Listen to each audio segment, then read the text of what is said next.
Hello guys, welcome back to Oh my god. Holy fuck.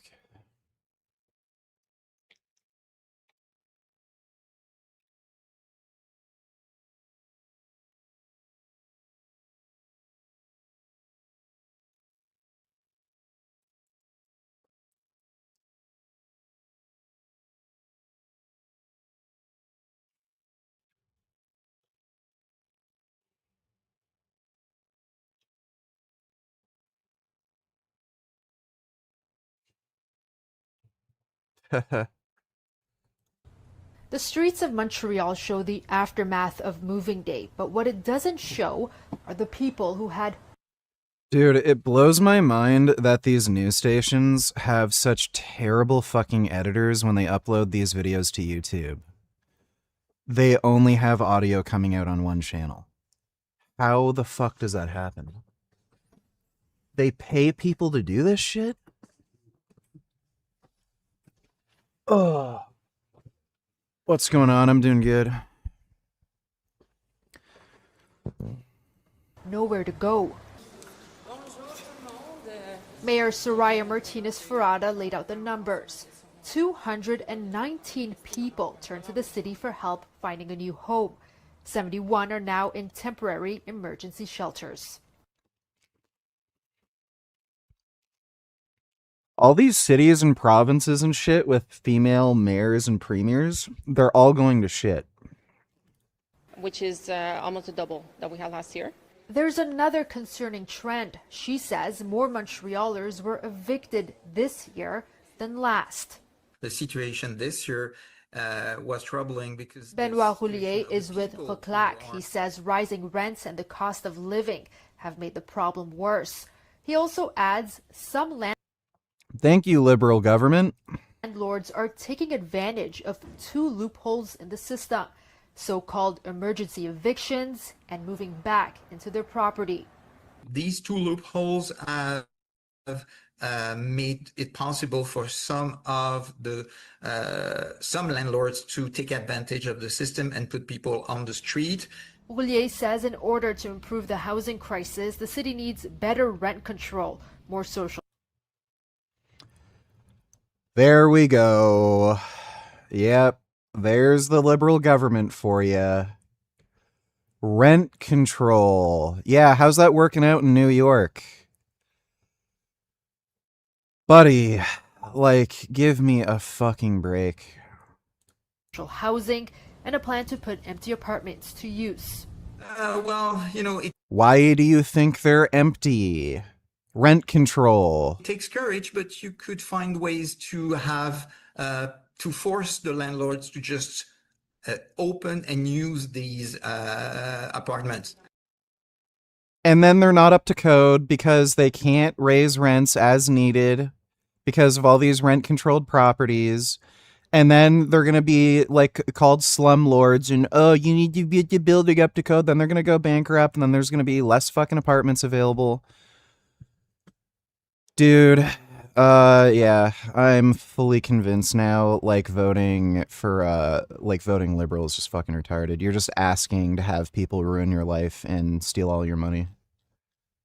Holy shit. Like, they're just so fucking dumb, dude. Bricks and minifigs paying out reckless Ben and damages day after day. We're going to get at today on The Legal Mindset, where we teach you to be your own judge. I'm Andrew Esquire, American attorney. And today I want to react to a video that actually asks... And feminists say woman will make the world a better place. No, they just steal everybody's money and make everyone broke and poor. That's what they do. Thanks for the donation, Dodo. Do you like soccer? No. I don't give two fucking shits about soccer, and I don't care I could not give two fucks about the stupid fucking World Cup. a lot of really good questions, legal questions, and other practical questions by Lego Empire entitled Bricks and Minifigs Just Agreed to Pay Reckless Ben. Very good. Animal Liberation donated $2. What's your opinion of World Cup?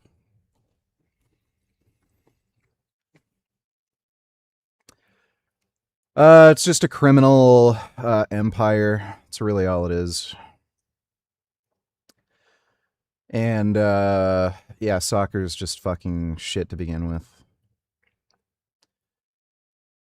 Thanks for the donation, though, Animal Liberation.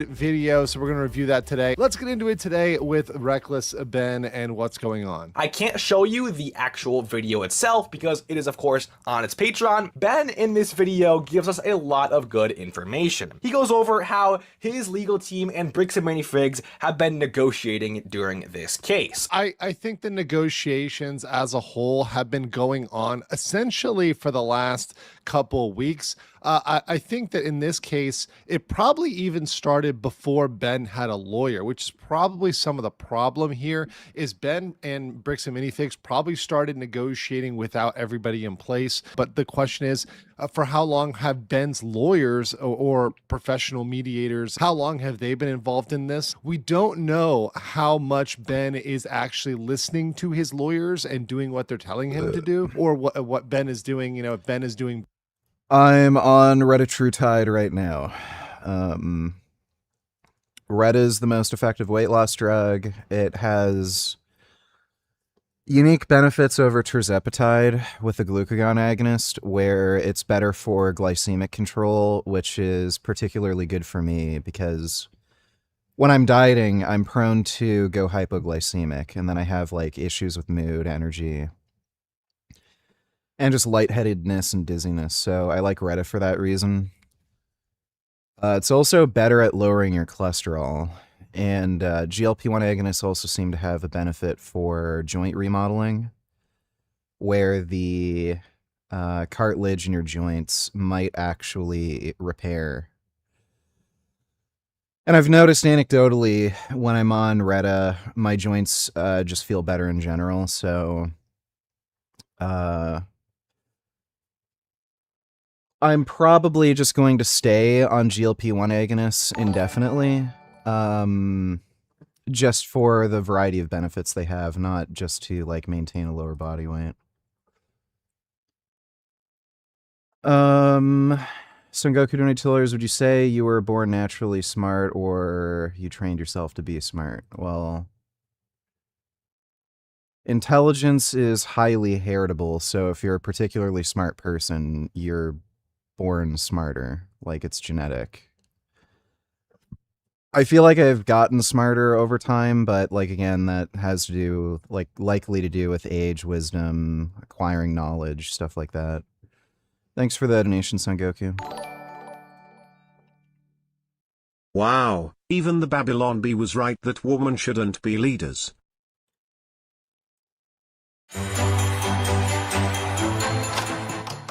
President Woman, why did you bomb Ohio? I saw a spider there! If we continue to pump CO2 into the atmosphere, temperatures could rise worldwide. Order all industries to produce even more CO2. Why? Because I'm cold. President Woman, did I do something to upset you? I'm fine. You don't seem fine. You cut off all trade with us. Maybe I just don't feel like trading with you anymore. I'm sorry for whatever it is I did wrong. I said I'm fine! It's that time of month again. This could mean nuclear war. Don't worry, I put the launch codes in a pickle jar. Yeah, I mean, it would go somewhat like that. Thanks for the donation, Dodo. Ben, and Ben wants to do things his way, and that's part of negotiations. And it's No, there is some evidence that GLP-1 agonists have more than just an anti-inflammatory effect. They may actually change like metabolism of cartilage where it can regenerate. At some point during these negotiations, Reckless Ben's team basically pushed for Bricks and Minifigs to pay damages for every day that Ben was under the temporary restraining order. And this is something I've actually been bringing up, and I said that I hoped that Bricks and Minifigs would pay Ben damages for what has gone on. And that wouldn't be unreasonable. He's not allowed to create content. He's out there not making money, not profiting. Right now, he could be very profitable if he was making videos like, for example, look at my videos and other videos on this topic. They're getting hundreds of thousands of views. So if Ben can make videos, he would be making a lot of money. Not to mention, I hope he's factoring in advertising, sponsors. By the way, we got to run today's sponsor. So as always, we have an important message from Morgan & Morgan. Recently, a jury ordered Meta and YouTube to pay millions for their role. Wondering what the reasoning that Ben's lawyer... Who would play a good solid Snake? Nobody. Yeah, I don't think there's really any actor in Hollywood right now. The only person that really comes to mind would be that dude who plays Reacher in that shitty TV series that's like kind of stupid. And he was also in some shitty action movies. Who's that actor's name?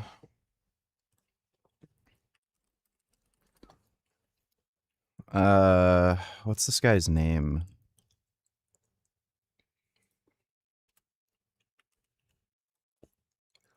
Alan Richson. Yeah. Maybe Alan Richson, like, he's kind of a bit too big and jacked to play Solid Snake, in my opinion. Like, doesn't really matter, like, who the fuck cares? But,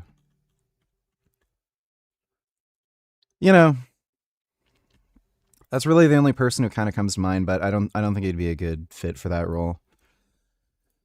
Not Russell Crowe. Who's the guy who was Snake Plissken in Escape from New York? Jack Russell. I think he probably would have been good, but we're far past that point. The Israeli human rights organization known as B'Tselem has put out a new report in regard to the slaughter of children by Israeli settlers. Let me guess, we're including 18 and 19-year-olds as children. In the West Bank, and they write that over the course of 2 years and 8 months, from October 7th to June 7th of 2026, Israeli forces killed 235 Palestinian children and teenagers. Yeah, we're including 18 and 19-year-olds and teenagers, right? So these are adults who are committing terror attacks and attacking people, who are Hamas members, and that's why they got shot and killed. Great. Yeah, let's just ignore that detail. When have teenagers ever fucking harmed anybody? Oh, right. Yeah, you watch the innumerable amount of fucking videos of teenage kids like who are in shitty fucking schools, or the Muslim gang members in the fucking UK who are beating the ever-living shit out of people, stabbing people, fucking literally fucking suplexing their teachers.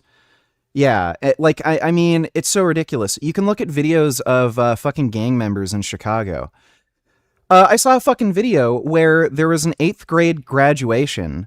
So these kids would have been like around 12, 13 years old. And they all had fucking Glocks. Like they all pulled out their guns and they had these fucking Glocks with extended magazines. Oh, what harm could they possibly do? They're just children. They're only 8 years old. Right, so that's the kind of shit that they fucking do, and then they share these dumb statistics. Yeah, don't mention that these kids were committing terror attacks, or had guns, or planting explosives, or throwing fucking rocks at people. Ignore all that. Thanks for that donation, Dodo. Lawyers gave for this in the negotiations, it was that Ben suffered harm each day that he was silenced. And you're not making money, you're not getting sponsors, you're not getting ads, right? This is all revenue that he could be making that, well, he's not making right now, and that's a big deal. Grounds that Bricks and Minifigs got this temporary restraining order approved on in the first place were that Ben was doing some crazy stuff. Specifically, he references the bomb threat allegations and claims that Ben was going to, quote, bricks and minifigs stores, which and we all know that's BS. We all know that's a lie. I mean, obviously that was not going to happen. Ben was not going to do that. That's a false pretense, right? Trying to pretend that Ben was going to do that is absolutely beyond the pale. And that's where Bricks and Minifigs is just getting ridiculous, is by making those underlying things and saying, well, because some people called me, or so some disgruntled people called. Those people are not necessarily like working for Ben or attached to Ben. And apparently, Bricks and Minifigs' legal team agrees with that and knew that the grounds temporary restraining order was granted on were completely false, because Bricks and Minifigs' legal team seemingly agreed to the terms to pay Ben for every day this temporary restraining order continues. Well, they're on the back foot right now, so I'm not surprised. From a PR standpoint, they need to give ground, and it's safer to pay out damages. So I'm not too surprised that they agreed to do that, because Bricks and Minifigs itself is on the back foot. Which I gotta say, this is a really good move by Ben's legal team, because at least in my opinion, it seems like Bricks and Minifigs' strategy since the beginning of this case has been, number one, silence Ben, number two, keep it going. Hey man. I was watching your stream off and on yesterday and realized the sheer amount of complaining you do was making my mood poor. I literally asked myself, how can someone whine and complain this much? I'm not trolling you. I'm serious. You're annoying. All right, well, sorry to hear that. Thanks for the donation, 21st. Why do so many people defend children even when they commit crimes like murder, VG? I think it has something to do with being gay and retarded. Pretty sure. But thanks for the donation, Dodo. As long as possible. Well, definitely silence Ben. So number one, correct. Number two, keep it going as long as possible. Well, what they do want to do is keep the process, the legal process, drawn out, in hopes he won't create content during the legal process. The problem is that Ben is highly motivated to try to create content and get content out. There's obviously a profit motive, which is where the damages come in. And there's a PR standpoint of, it looks like you're silencing people. And as Americans, we do not like being silenced. We like our freedom of speech. And even when there were some joint filings from Ben's legal team and Bricks and Minifigs and other defendants in this case, there were... What would you estimate Genetic Beast's IQ to be? Probably borderline retarded. I think the borderline for retarded is like right around 80. So yeah, it would probably be in the low to mid 80s, if I had to guess. 21st only $2. Just try to be less bitchy. It's fun when you get mad, like when you were playing Battletoads, but all the videos you reacted to yesterday were shit, and it was like watching a Real Housewives episode, but worse. I had to shut you off because it was that bad. Okay, that's nice. Thanks for that donation, 21st. Clear grammatical and structural errors in these motions that would basically have any judge in the country deny them, because it's just like, what are you even doing here? Okay, I'm gonna stop there. This is one where I'm like, I listened to this video and I'm like, okay, I'm with you. Wait, hold up. Okay, spelling errors, scrivener's errors, we call them scrivener's errors, other typos. We make mistakes, we make typos. That doesn't mean a judge throws... Crap, did I forget to change the fucking thumbnail?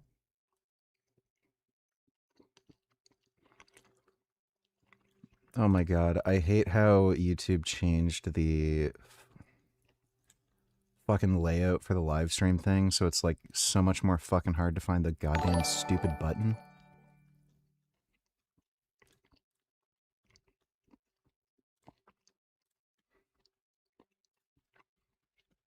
There we go. And it's fixed.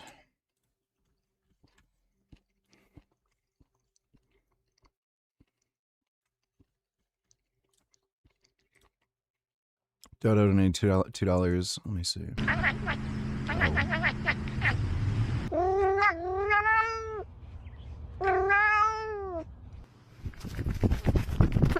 My goodness. Oh, wow. Kitties have friends. Oh.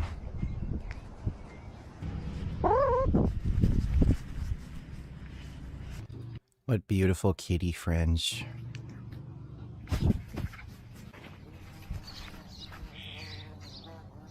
Oh, B.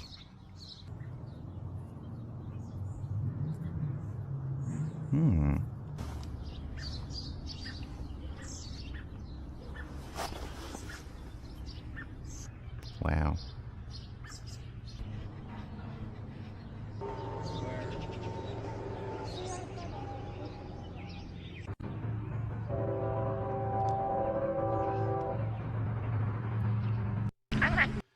There's some good kitties.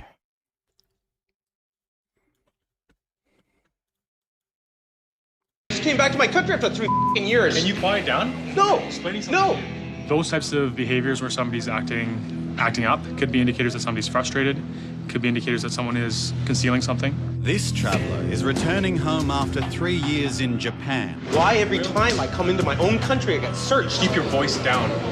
Speak if I Keep want. your voice down. Can you put your suitcase up here for me, please? Put it up there.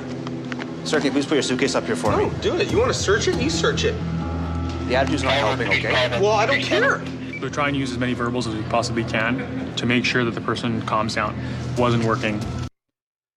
Yeah, gee, people love getting their bags and, you know, personal items searched. He must be hiding something. I love how fucking police and security and shit fucking think. They're just retarded. How many times do people rip your life apart? You come back into your own country, you get this? Anything on this computer that's going to be of concern to us? What's it used for primarily? Is it business? Is it pleasure? Can you tell me what the password is for, please, or write I will it down? not tell you the password to my computer. Then we'll keep it for determination. Let me explain it to you, okay? It's fucked that they can do that. Why? It's like there's no evidence somebody committed a crime and they can just take your fucking electronic devices and search through them. It's just fucking retarded. Any electronic device, anything you're bringing with you, subject to being examined, come into Canada, okay? Questions about that? Yeah, I do. Show me that law in writing. Yeah, we can get it printed out for you. Please. Okay, we'll get that before you leave, You okay? will not be in my computer without it. Sorry? You will not go into my computer without the law on paper. You! He seemed to have a great deal of concern in regards to providing us access to his... Gee, I wonder why. Like again, if some random fucking person asks to like root through your computer, laptop. Show me the law that says that I have to open up my personal computer, my information. I have to show that to customs. Show that to me. I actually printed it out and provided copies, and included in that I highlighted the applicable sections. He unlocked his laptop, gave the officer his password, and they did their checks and no further concerns.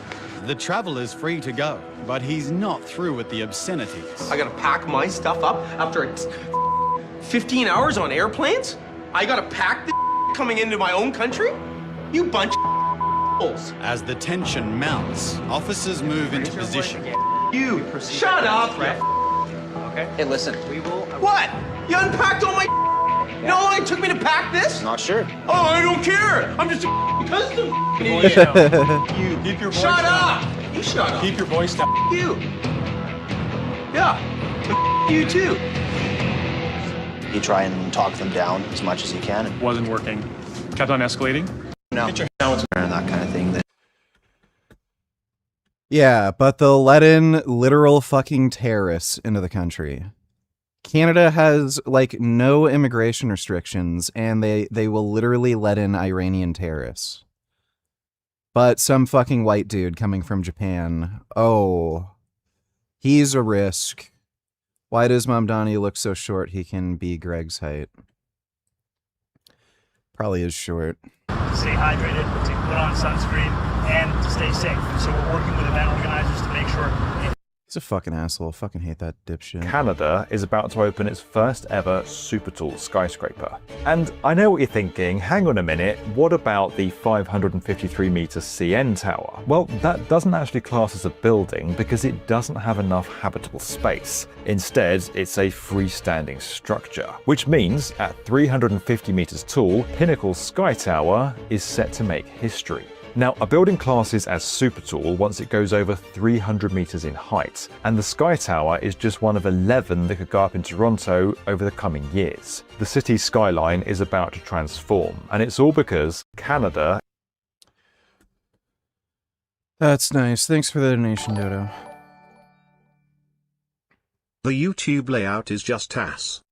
Yeah, it is. Thanks for the donation, Dodo. Everything out because you have a typo. A small non-material, an immaterial mistake like a typo or a comma or whatever, that's not going to make or break your case. So at least from my perspective, it seems like Brick's minifig strategy has just been to keep Ben silenced for as long as possible and do anything they can to prevent the part 3 from being. Canada is so fucked, VG. Just leave and move here to the USA, VG. There's a good chance I will at some point. Thanks for the donation, Dodo. Uploaded. I do think that they wanted to stop part 3. I do agree with that. But at this point, I think there's going to be more harm from trying to keep him from putting out that content than there would be, in just paying him the just letting him do it, right, versus the damages. So they're going to have to pay these damages to him. Just let him put out part 3, right? It really makes me wonder what the heck is in part 3. I guess we'll have to wait and see. I mean, and maybe that's what they're negotiating right now. Maybe right now they're negotiating the elements of part 3, and they're actually, maybe they've passed a version over and they are going over part 3 and saying, okay, cut out this part, edit out this part, do this. And they're going back and forth because they're saying this is defamatory, this is that. So it could be that Bricks and Minifigs is trying to assert some control, some editorial control over part 3. That's one thing. Once again, speculation here on what they're dealing with, but I think it's reasonable speculation. It's speculation that would make sense in the light of this, this contest between. You looked into speed of process training. It's only types of training with far crossover to other things. Never heard of that.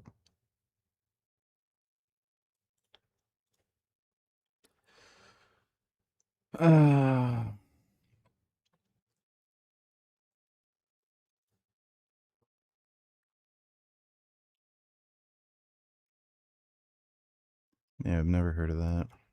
Bricks and Minifigs and between Reckless Ben. Them agreeing to these terms basically goes against their whole strategy. If they want to keep Ben silent as long as possible, but then they agree to something that would punish them for keeping Ben silenced for a longer time, that's kind of counterintuitive. It makes sense in the context of negotiation, right? So with ongoing negotiations where there's potential damages, they're kind of mitigating their risk here. They're essentially paying that money out, yes, because they want to be able to negotiate. They want to keep him at the table, but they do want to keep him relatively silenced because they don't want any more bad PR. They've already had enough bad PR. So they've got this, okay, we want to stop the bad PR on the same side as, hey, we want to prevent any damages here from, very validly denying him the ability to publish and to make money. And Ben goes on to say that Judge Tony Graff, who was previously on the case in the Utah District Court, is super difficult. That's what Ben says, super difficult. And I'm sure we all have our own ideas on why Judge Tony Graff has been difficult in this case. But I think a lot of people are giving Judge Graff a lot of flack. Now, mind you, this is potentially going to be removed to the federal court, so we'll get a new judge there. But that said, with Tony Graff, I mean, it looked like he was a neutral judge that had made some questionable decisions. So there were some decisions where it's like, okay, people can disagree with that. People can say he's, not stellar because of some things he's done. But you look at the whole of a person's record and what they've done and say, okay, is he blatantly biased, or does he, have anything that you can show me objectively that he's going to rule against Ben for sure here?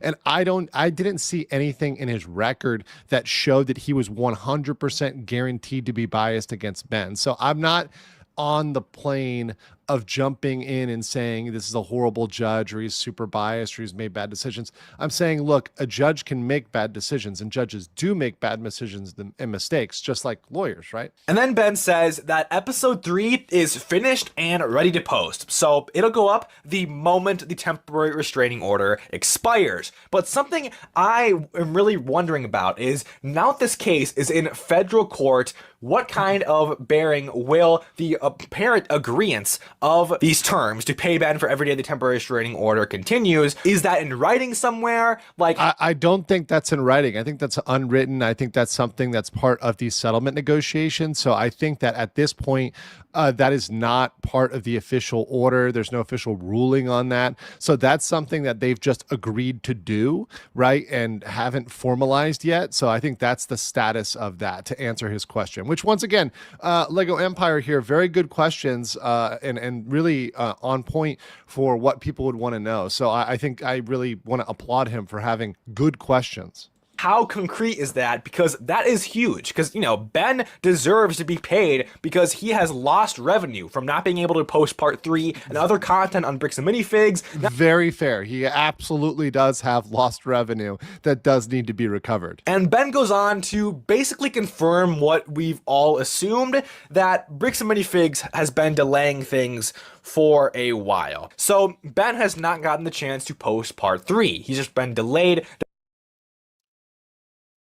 All right, let's watch this pathetic, weak beta male do his gay dipshit training. This is my gym.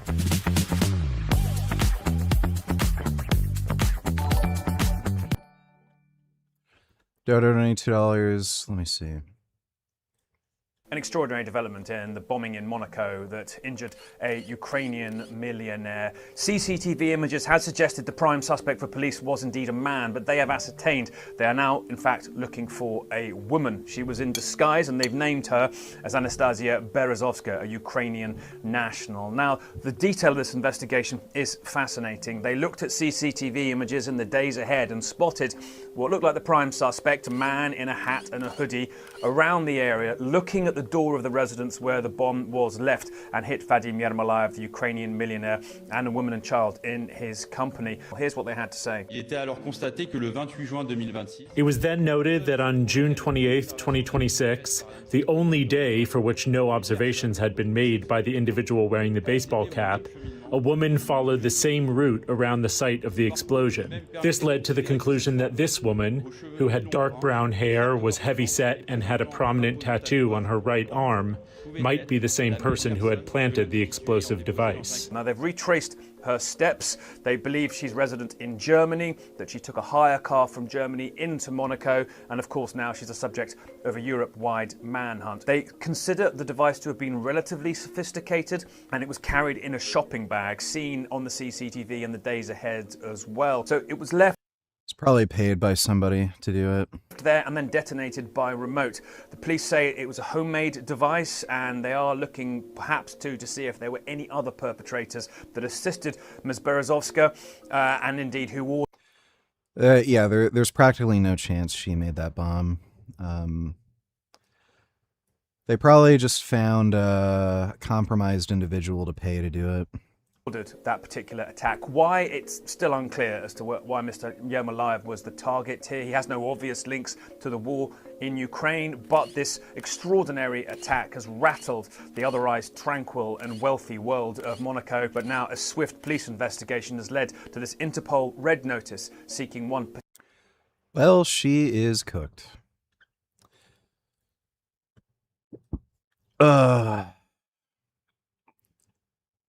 New York City Mamdani just gave one of the most amazing speeches. Blah, blah, blah. What the fuck is this horse shit? Exceptional because we are richer, stronger, more powerful than everyone else.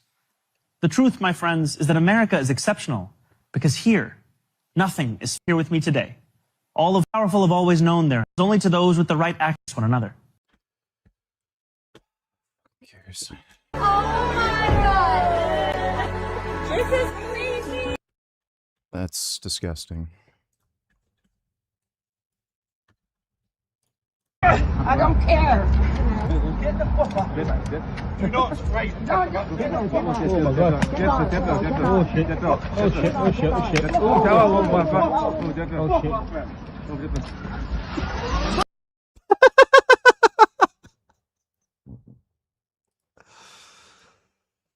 Oh, the UK police are so pathetic and useless. Dude. You have a bunch of women and like out of shape elderly men in the UK police force, and then they like allow these fake refugees from Northern Africa who have like elite athlete genetics to come into the fucking country, and then they just get their asses kicked. Like, oh my god. Bye bye.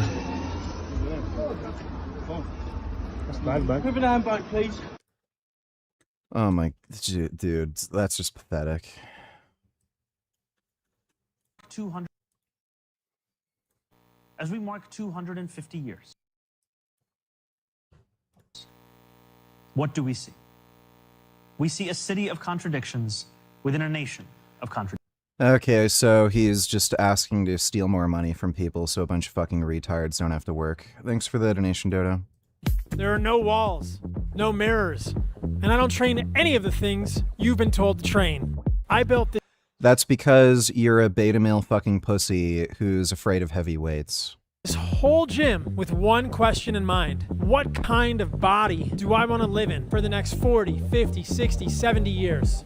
Apparently a weak, frail, emaciated body that can't even lift what natural vegan girls lift. Figured something out a long time ago. The way most people train, these sort of muscle building, bodybuilding workouts may make you look good, they may be aesthetically pleasing, but they don't produce a body that's strong, that's mobile, that... Really? Let's see.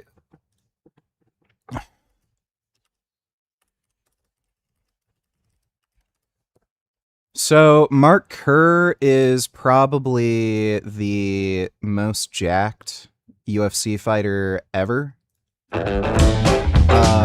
He's probably bigger than Alistair Overeem was. He was definitely bigger than Brock Lesnar.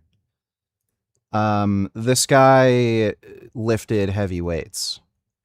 I think he said his best squat was nearly 700 pounds. His best bench was like 415 or something. I think he said his deadlift was again around like 700 pounds. He was the UFC heavyweight champion and Pride heavyweight champion. He absolutely demolished people, and he was one of the best wrestlers in the world. So, I don't know, does he look weak and immobile and unathletic to you? A guy who can bench over 400 pounds, squats around 700. Like, I don't know. It's almost as if being bigger and stronger makes you better at everything. Oh, I don't want to lift weights because if I lift weights, then I wouldn't be a good athlete. Right. The best UFC fighters ever in fucking history were like just fucking massive wrestlers. The only reason you don't see dudes like that anymore is because of like stupid fucking WADA drug testing. But yeah, pre-WADA, like Mark Kerr, Alistair Overeem, fucking Brock Lesnar, massive fucking dudes taking tons of steroids, lifting heavy fucking weights. Like, give me a break. Like, it's pathetic. This guy is just a pussy who doesn't want to train hard, and he's afraid of heavy weights. That's all there is to it. Corn donated $2. Oh yeah, Butterbean. It's time to show why you carry your dad's last name. The legacy must go on. Okay, that's nice. Thanks for the donation, dude. Did I look at all Dodo's links? Yeah, I did. Lasts and can do the things that humans are meant to do into their 50s, 60s, and 70s. I'm 48 years old. I want to be surfing. I want to be playing with my future kids. I want to be climbing rocks. I have a funny feeling he's never going to end up having kids. He seems like an intolerable jackass, and he might be closeted. Sprinting through the jungle and being mobile and flexible and strong. I don't want to do things that degrade my joints, that decrease the longevity of my ability. The bigger and stronger your muscles, the more protected your joints are, because rather than any kind of stress going towards your joints, your musculature supports that stress. That is a proven fact. People with heavier bench, squat, deadlift, they have resistance to arthritic changes to their joints. ability to move. So this gym is designed differently. Let me give you a tour. Come on in. So in this video, I'm going to show you 3 things. The first is why this gym is outdoors, why it's open air. There's a real biological reason that this is healthier for humans. After hearing this, you guys are... Oh yeah, dude, Alistair Overeem, K1.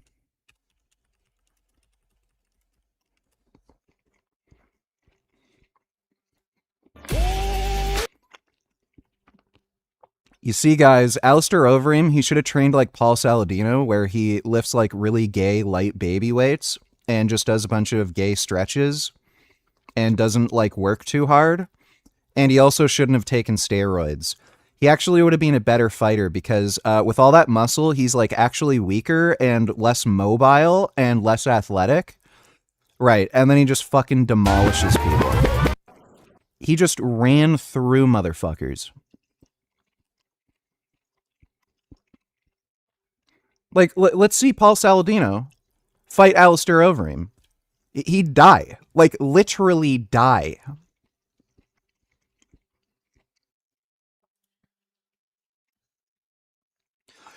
So, anybody coping and telling you that muscles make you, like, slow and immobile and shit, it's like... It's just a cope for being a fucking pussy. It's all it is. Not going to want to train indoors in a gym or in a sealed garage ever again. Number 2, I'm going to tell you why I don't train like a traditional gym bro. No push-pull days, no isolation. I don't think about things in terms of sex. Yeah, because you're a fucking pussy. Like, look at this guy's fucking shoulders. So, he's already 48 years old. Again, unless he changes his training or his nutrition, he eats better than he used to, at least, but he's probably still under-eating. Like he eats a lot of garbage, too, like fucking dairy and shit. And if he doesn't hop on TRT, start taking steroids, which I can guarantee you he eventually will. Like, again, this guy eats like shit. He's already kind of a beta male fucking pussy. He's going to keep losing muscle over time. Like, he's already lost a lot of muscle in only a few years. He's going to go on TRT, and then he's going to make some fucking video where he changed his mind, and under right circumstances, TRT is a good choice, and then he's going to, like, talk about how it's benefited his blood work. Just like how the carnivore diet wasn't working out for him and all that shit. So he's just going to degrade physically, and again, all this is going to go out the fucking window. Sets and reps that much. I'm not training for aesthetics. That type of training leads to joint degradation and weakness long-term. No, it doesn't. So again, absolutely no evidence of that. There's no evidence that heavy weight training degrades your joints. Crushing impacts are what cause the most substantial changes to your joints. Those are most responsible for arthritic changes. So if you suffer like a hard fall, or if you get into a car accident, those are the kinds of injuries that actually result in substantive arthritic changes that are debilitating. Heavy weight training doesn't do this, and again, the evidence is quite clear. The more muscle mass you have, the more your joints are protected, because your muscle mass supports your joints. Less of the stress goes into your joints, more of it goes into your muscle mass, and your joints are protected.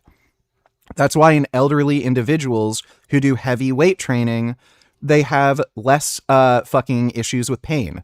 Even when they do have substantive arthritic changes, like in their spine, they report having less pain, more mobility, more function, and the arthritic changes in their spine don't result in any negative clinical outcomes.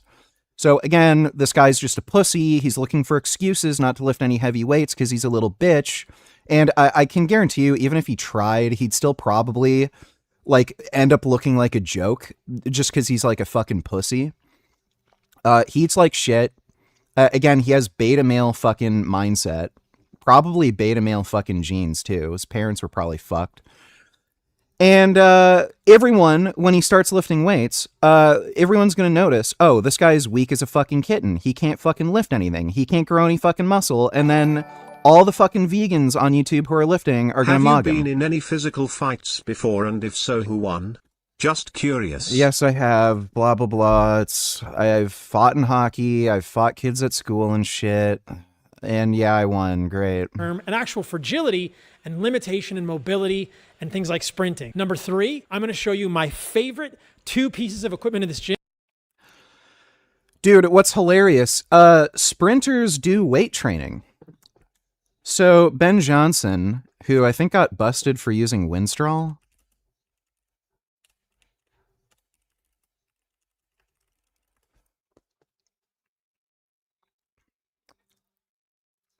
his coach was actually kind of ahead of his time. He had all of his athletes use knee wraps. And he was doing heavy partials as well. A lot of people weren't really doing that at that point in time. So his coach was actually really good. So again... And speaking of Muslims, VG Tarksoivna has admitted he has nothing against them. Yeah, I'll take a look at that in a minute. Thanks for the donation, Dodo. So this is Ben Johnson. Again, this guy got popped with steroids. He admitted it. I think he got popped specifically with Winstrol. I don't know if he was taking anything else. But it's funny. Like, Paul's saying, oh, I want to be good at sprinting, and I want to be able to run and be mobile, so heavy weight training would go against that. Yeah, there's Ben Johnson loading up fucking 3 plates aside.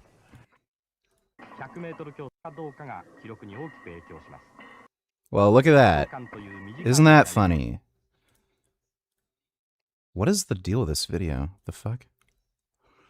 So, yeah, this guy was loading up 3 plates aside, doing heavy squats. He's doing partials off of a box. This is actually ideal for sprint training. Again, his coach was ahead of his time. Only recently did the research come out showing that this was ideal, but his coach actually knew at the time this would be better for sprinters. But again, there he is, loading up 3 plates aside. He's 225, again, for a guy who's just doing sprinting. So, yeah, it's almost as if Paul's completely full of shit and doesn't know what he's talking about. And he's making up excuses. I have a soft spot for Huz, mainly because Muslims have never, ever gave me shit. Ever. They've, for the most part, have left me alone and never harassed me. I love Muslims. Muslims are the best. Muslims are some of the... my best... There was a town, some liberal town in the United States. It wasn't Michigan. They basically brought in a bunch of Muslim quote unquote refugees and shit. Eventually the town became majority Muslim, and then they elected an all Muslim council. They banned the gay pride flag. After that was like one of these like really, lefty progressive gay fucking towns. And then they were all like, what? So yeah, buddy, as soon as you go to a Muslim area, guess what? All your progressive values will get you fucking killed. They want you dead. They hate you. They'd kill you, your family, your friends. And they don't give 2 fucking shits about any of your dumb progressive fucking values. And you're just a useful idiot to them. Thanks for the donation, Dodo. Tofu donated $2. Let me see.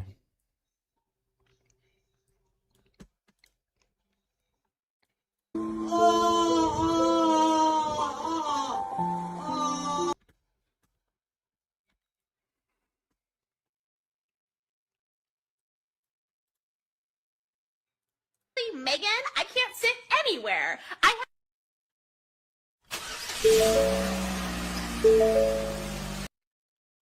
Okay, thanks for the donation. You ever see Hench Herbivore train? Is he a beast? He trains fine. I don't really have anything to say. His training's fine. Dodo donated $2. For 37 days, RimPac War Games will be held in the waters off states of Hawaii. U.S. Navy's killer submarine Okay. Okay, so you're a cowgirl, but don't you find that you get attached to the cows? Actually, I have I have 2 herds. I have my pet herd. And you have 13 that are the industrial cows. Correct. And are they dairy cows? They're Angus, so they're 100% black Angus cows. I eat beef, so I'm not a thing. But I love beef. I know, so don't you find that you get attached, even if they're not in the friendly herd, that you get attached and then you give it to somebody and then they're going to eat it? It's hard because I do love them all, and it really sucks that, you know, at the end of their life, they're... She doesn't. She's just a psychopath. These animals are just tools for her. She doesn't love any of them. She's just a dumb bitch. Be food for me, but I think that's the beauty in it. You know, I can care for them. Oh, it's beautiful. I'm gonna love and care for something, then brutally murder it. Yeah, beautiful. Okay, cool. Hopefully your next boyfriend does that to you. I'm sure he still loves you after he fucking beats you to death, right? In a drunken rage. I raise them and everything, and then they get to feed me in return. You know, I think it's beautiful. I mean, don't you find that you get attached to the dogs? Oh, so I have 2 packs. One is my pet dogs, and the other pack is the dogs that I kill so I can eat. But still, like, you don't get attached to those ones? Well, you know, I do love them all, even though for some of them, I view them as resources and commodities for me to exploit and murder when they have so many more years to live. But I still think it's like a beautiful relationship because I take care of them for so many years and then I don't when I kill them. So yeah, hopefully that bitch just dates some dude who just abuses the shit out of her. Just Okay, like, so you're... how she does that to the cows. There's something great about the college experience because it gives you I'll watch that 4 later. years to be a student. Can you go debate him on this? No.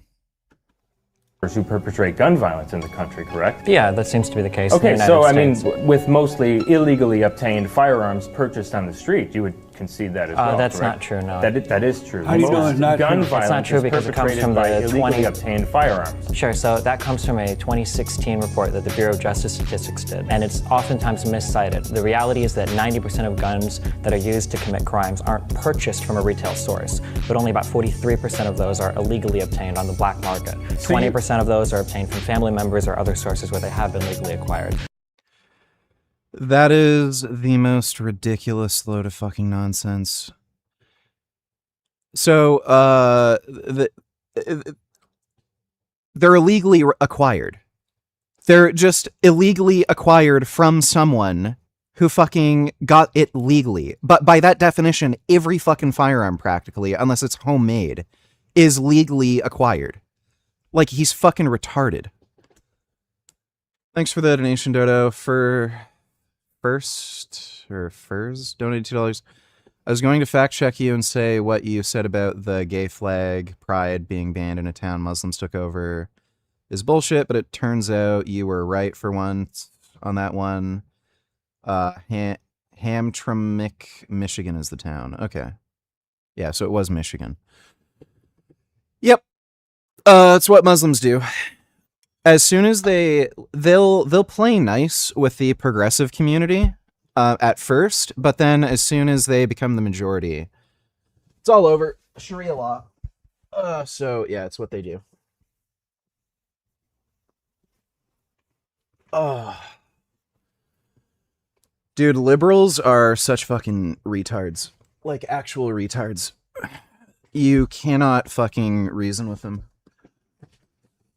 Thanks for the donation though, dude. Gym that you've probably never seen in a gym, and I'm going to tell you why they're so important. This Probably never seen anybody do them because they're not useful for shit and they're a waste of fucking time. isn't a gym. This is a tool that helps me stay human. Outdoors in this gym, there's 400 to 500 parts per million carbon dioxide. This is ambient levels of carbon dioxide. In a sealed gym with recycled air, no open windows, in your garage gym, levels of carbon dioxide can rise 2 to 5 times that level. But there are real studies showing that when levels of this gas get too high, it can impair performance. It can impair recovery. It can impair cognitive performance. Okay, you're already cognitively impaired. And what the fuck do you care about performance? You're weak as a fucking kitten. Your body needs oxygen, and when you put too much carbon dioxide in the atmosphere with that oxygen, you simply can't get what you need. Just open a window. It'll make it much better. Now let's talk about the second reason that I wanted this gym to be outdoors. The light. Because this gym is outdoors, I get ambient sunlight and infrared light coming into the gym. I don't need overhead lights. He literally does not understand what infrared is. The other thing that I hate about gyms is their flickering blue lights. Flickering light, on and off, strobing light. You may not be able to sense this, but your nervous system can. And that is causing sympathetic nervous system activation. It is. That causes your body to go into a fight or flight state. That's stressful for your eyes, your brain, your whole nervous system. I prefer to train in the mid-afternoons. I'm not trying to train late at night. I don't want to work out and get super hot right before I go to sleep. I have red lights in all these light bulbs, but I never train at night. And even if I did, I don't have blue light in here. That blue light directly inhibits. Forgot my name, vacation noted tellers. How long till Sharia law in New York? Well, they're working on it. Again, sanctuary city and all this other bullshit, they're working on it. So, time will tell. Thanks for the donation, dude. Inhibits the production of melatonin, which is a key hormone for the onset of sleep and your day-night. So this is complete bullshit. All the blue light research is just complete nonsense. The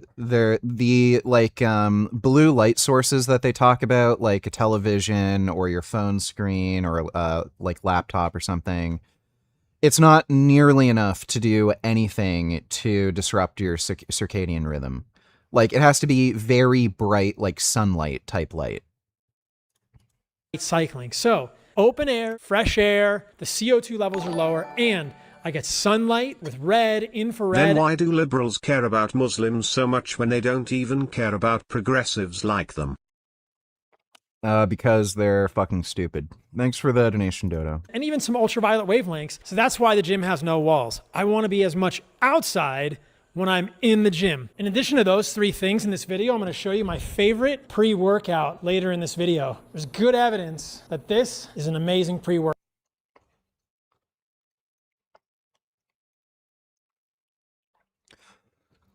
Let me guess. It's going to be something stupid like honey, or it's going to be some supplement he sells. Workout. Way better than what you're using probably. Now let me show you what's in the gym and why every single piece of equipment here is intentionally chosen and how I use it differently and how I train differently than most people do. Let's go. The way that I think about training is different. I'm not trying to get as big as possible. I'm not trying to look for aesthetics. It doesn't make sense to me to build muscles that are gonna vanish in 2 weeks if you stop training them. I love to surf. I like to run in nature. I like to hike. Well, glad I left New York when I did then. Yeah, that was a good idea, definitely. Thanks for the donation, Dodo. What fucking sense does this make? I don't want muscles that will vanish if I stop training them. That's literally the case for any muscle mass you build doing any training. Even if you're a long-distance runner, if you stop running, you will have a reduction in muscle mass. Like, if he stops doing what he's doing on a daily basis, whatever it is, surfing, skateboarding, or like playing with other dudes' butts or whatever, you're going to have a reduction in muscle mass if you stop doing that training. Stopping training will reduce any adaptation you make. Whether it be cardiovascular, neurological, whatever, that adaptation will go down. And it's also weird that he's saying, well, having big, strong muscles is useless because if you stop training, then it goes away. One, why would you stop training? Like, does he apply this logic to anything else? Well, what's the point of following a healthy diet if as soon as you stop following the healthy diet, you'll get fat and sick again? Well, like again, the logic there would be, well, why would you stop eating healthy? Secondly, if you build muscle mass through training, it causes a permanent change to the muscle structure. So you'll probably still maintain more muscle mass than you had if you had never trained. So it's not like all your muscle just goes away fucking completely. And if you ever need to get stronger again, you like, again, there's a permanent change to the muscle structure where like myonuclear domain increases and it's muscle memory and your muscles will get larger again. That's one of the reasons why it's so important to do weight training when you're younger, because as you age, even if you stop training somewhere in midlife, you'll still maintain that muscle memory and you'll be able to build that muscle back. This is why I can't stand the yellows. They can't see shit, these fucking fags. Go bonsai Pearl Harbor again, you filthy fucks. Go do some math, you fuck. As he drove, the car's AI scanned his face and flashed red, warning him to wake up. He was confused because he wasn't sleeping and tried sitting up straighter to look less tired. But nothing worked until he forced his eyes to open super wide. When he let them go back to normal,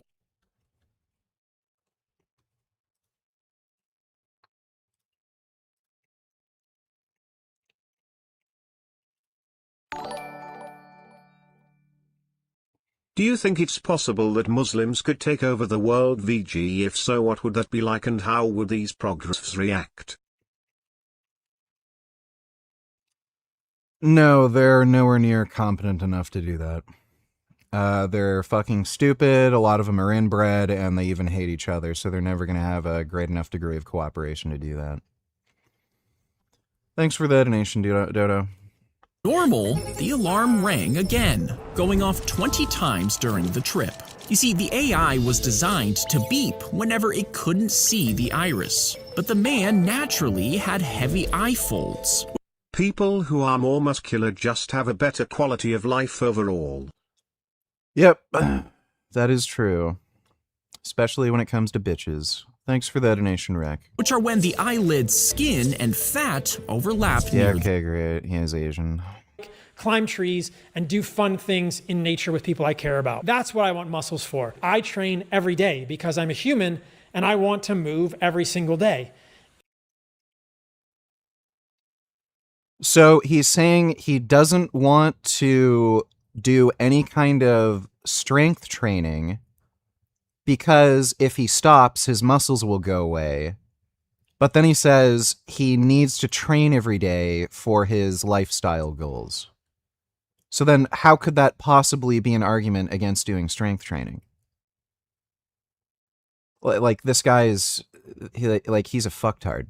If you've seen my day in the life video, you know that in the morning I surf. Today, for instance, I've already surfed for a couple of hours in the morning, and the gym provides me space in the afternoon to breathe fresh air, to think about whatever problems I'm wrestling with, and to undo the sitting that I've done, and then lastly, to create a body that's able to surf and move in the way that I want better. So the first things that I do when I come into the gym are how to undo sitting. One of the worst things I do every day is sit.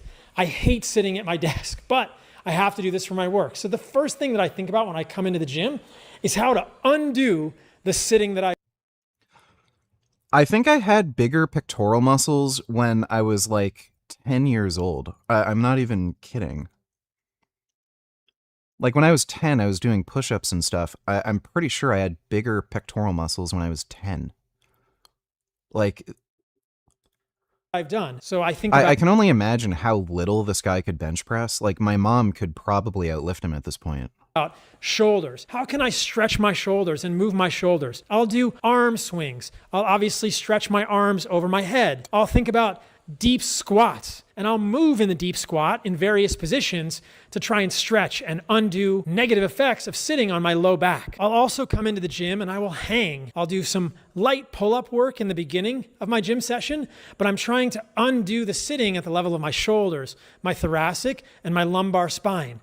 And then I will stretch my front fascial line with some simple yoga movements like an upward dog and Jefferson curls on the slant block. I got to give a shout out to Ben Patrick. A lot of what I'm doing in here is inspired by his work. So those are the first things. Oh, this guy's a fucktard. The knees over toes guy. Pretty much everything this guy recommends people do is useless for anybody who does strength and conditioning training. All of his advice is for people who literally do not go to the gym and train, and they want to just do recreational sports without like knee pain. So if you're like 40 or something, you've never worked out before, but you want to like start playing soccer with your friends again or something, but you're 40 and your joints hurt, like that's what his stupid bullshit is for. But again, anybody who does strength and conditioning training, like everything this guy fucking recommends is just completely useless.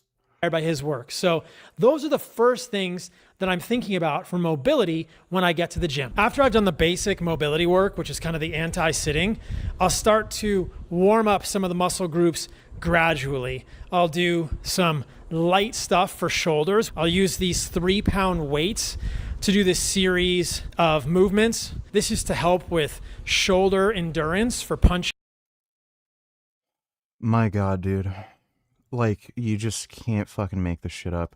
In martial arts, which I'll show you in a little bit. So in the beginning of this video, I said I would show you some of my... You know, I'm pretty sure having bigger, stronger muscles makes you hit harder.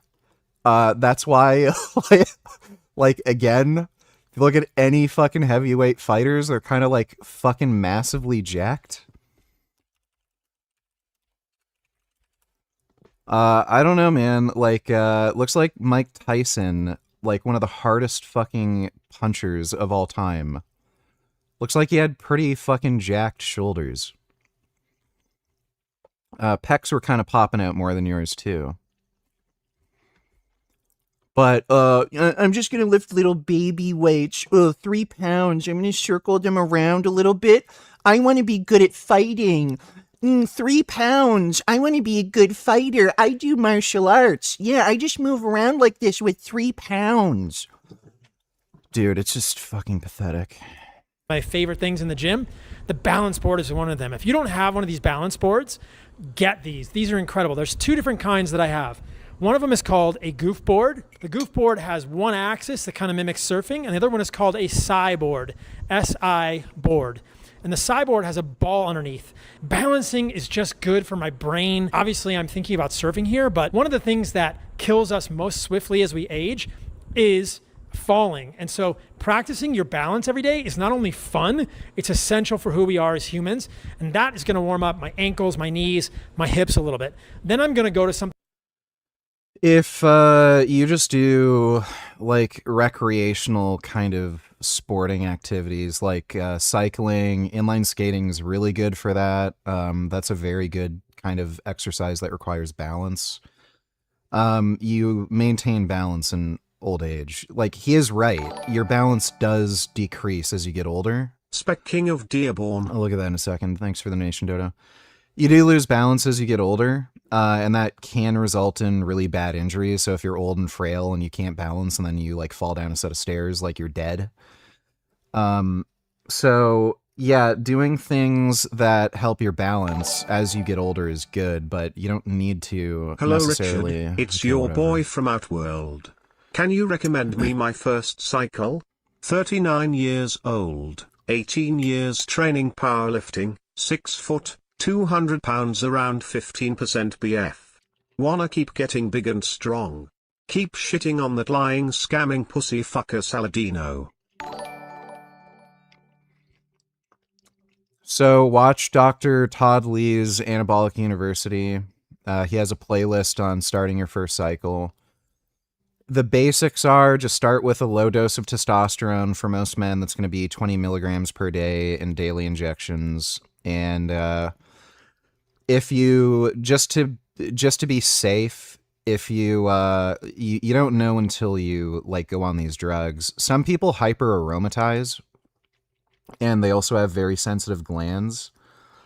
I'd recommend just having a Arimidex handy, just in case you end up getting, like, really severe nipple sensitivity where you start to see your nipples puff out, and like, that's a clear sign you're going to develop gyno. Or if, like, again, you're having, like, absurd water retention and shit like that, just have a Arimidex handy, just to kind of block that.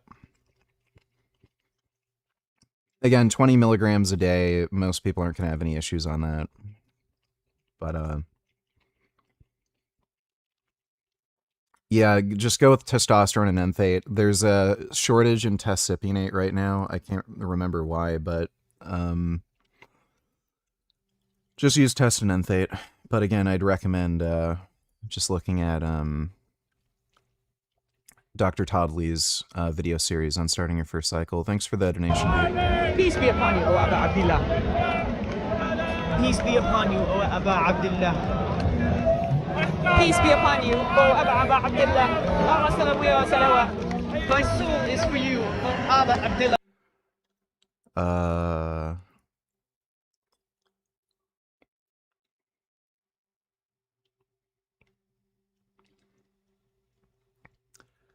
What is this?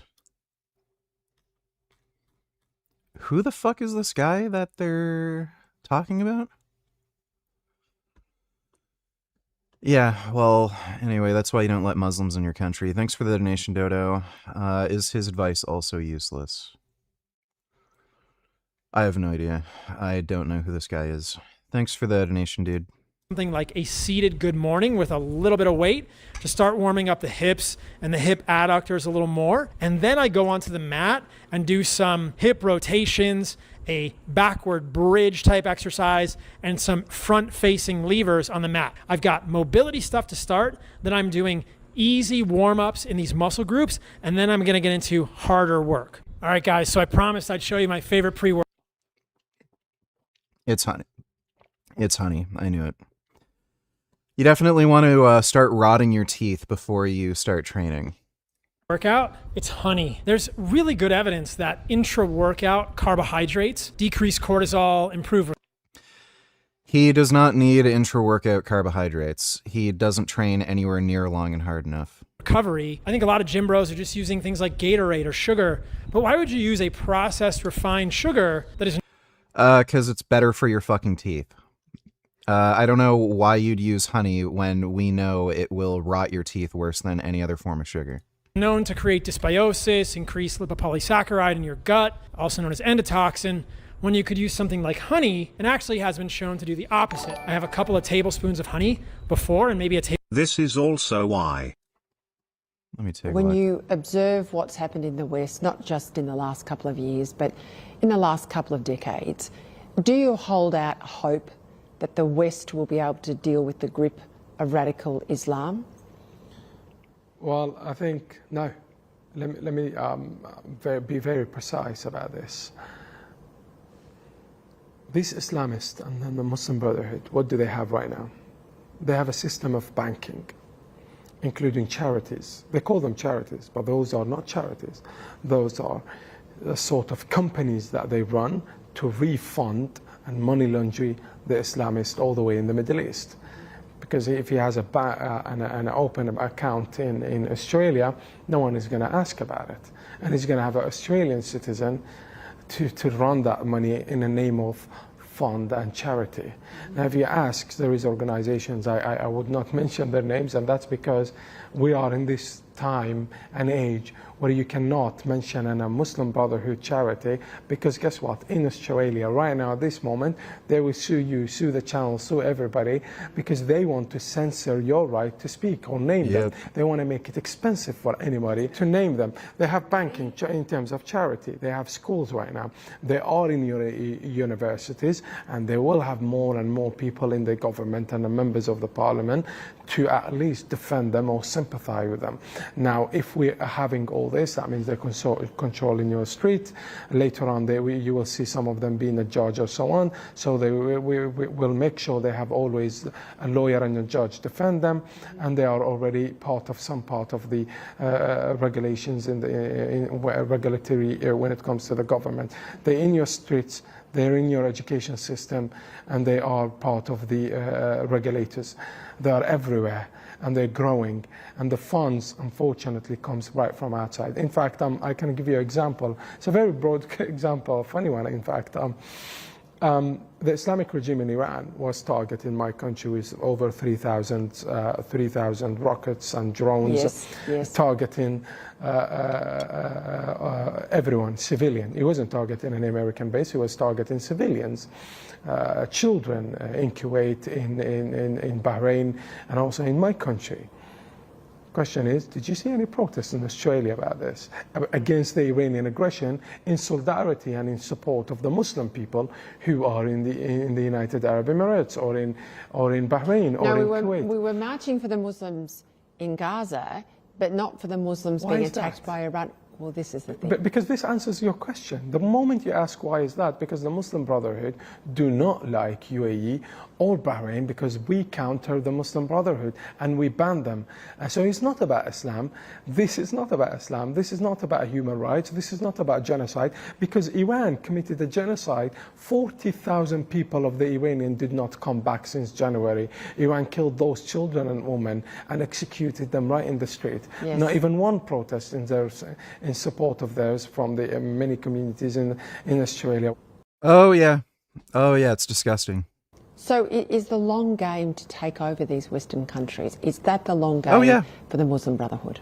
Yes. Dude, they admit it. They outright admit it. You can look at imams and shit who, like, even Muhammad Ajab, some of these, like, fucktard Muslim apologist influencers, they outright admit it. They want more and more immigration so Muslims can come in and take over. There will come a point right now, I believe we're going to be in the time of action. The next step is action, which means they already recruited, especially after the 7th of October. He gave them enough place to recruit people and use that emotion grab on them. And then they went through the education system also. So now they have enough fund in terms of the charities that they use, and the umbrella of the charities, and they have enough imams and they have enough recruitments. The next is action. They will carry out terrorist attacks. More terrorist attacks are coming to Australia, more coming to United Kingdom. There will be terrorist attack. And you will go back into this interview that we're having to remind people, we did warn about this. It's not because we're very smart and clever about this, and it's because the Middle East understand these terrorists because we suffered from them. You understand them better than anybody else. Because we suffered from them, and we know how to counter them, and we stop them. So let's wrap. What's your message? Dude, it's fucking hilarious that Muslims from the UAE will tell you this. And then, if you say this in your own country, you're Islamophobic. It's fucking hilarious. Thanks for the donation, Dodo. Tablespoon during the workout. So you can see it's making me super fat, but you know, the honey's really good. So in terms of carbohydrates, don't fear carbohydrates during your workout or before your workout. And I think honey is by far. I love how this guy did a full Frank Tufano where he was like, any amount of sugar in your diet is bad, you'll die. And then suddenly, yeah, there's this guy guzzling down fucking honey out of a jar. Best pre-workout. There's no caffeine. There's no other garbage stuff in there that's going to leave you feeling horrible afterwards. This stuff's amazing. The other thing to think about here, guys, is that so much of my progress in the gym has to do with what I eat. If you guys have questions about what to eat, check out my website. He has no progress in the gym. Show me how any of your lifts have improved. He has no progress whatsoever. Paul. He's regressed. Like again, you can look at videos of him from years ago. He was bigger and stronger, and now like he just keeps getting smaller and smaller and smaller and smaller.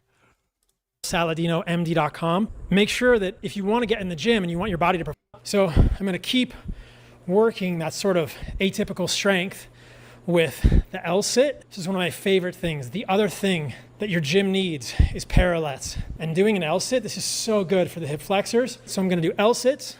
And then I'm going to do walks on the backwards treadmill. Not a lot of people have seen a backwards treadmill. That's what this thing is. Shout out to Ben Patrick. Maybe 3 minutes at a moderate amount of tension. This is really for the ligamentous strength. I want strong knees. Again, if he did heavyweight training, guess what that does? It makes your connective tissue stronger, but, oh wait, I'd have to train hard. Big weights are scary. So that when I'm surfing, they don't just explode. And it's also important to consider that if you want strong... Like, it's just so retarded. Like, if you can squat a decent amount of weight, like, do you think your knees are going to explode if you do fucking surfing? Probably not. So, like, again, this guy's solution for this is, I'm going to walk backwards on a treadmill for 10 minutes. Like, it's just the most pussy beta male mindset. Muscles, you have to eat enough protein. How much? I've done lots of videos about what I eat in a day, but 0.8 grams of protein from animal foods per pound of body weight is fine. For strong ligaments, you're going to need to eat some collagen. Collagen is a tripeptide. There is no evidence whatsoever eating collagen actually results in a greater amount of collagen synthesis anywhere. None. whether it be skin, hair, nails, connective tissue, nothing. Absolutely none. So there's no reason to even suspect that it would do any of this shit. So, one, collagen's a protein, and just like any other protein, it gets broken down by your digestive system into individual amino acids. That's how it can be absorbed. And then those amino acids end up getting restructured into wherever they go. So whether it be muscle tissue, tendons, ligaments, joints, shit like that. So if they all get broken down into their base amino acids and then restructured wherever they're supposed to go, then what the fuck does it matter what protein source? It doesn't make any sense. The strongest argument for this is some of these collagen peptide supplements, where some of these peptides are small enough where they basically are just absorbed and like they don't go through that breaking down process. But again, there's no actual evidence that they do anything, none whatsoever. So your body just seems to prioritize overall protein intake, and how that protein is utilized is based off of what type of training you do.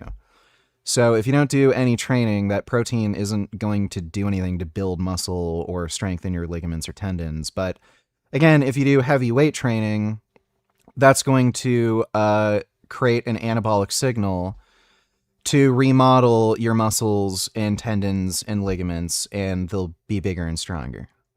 So this collagen and collagen peptide supplement thing, it's just fucking stupid. Generally made of glycine, proline, hydroxyproline. Your body makes about 3 grams of glycine per day, but you probably need about 10 grams of glycine per day. So I will get tendons from the butcher. There, you can literally just get a glycine supplement if you think that. Like, what makes more sense? Eating disgusting fucking tendons from a dead animal that taste like shit, are like gross and chewy, and you're just supporting animal abuse and shit, or just taking a fucking glycine supplement. Or a collagen powder. Make sure you get enough glycine in your diet. So back to the work. Does this make sense to you?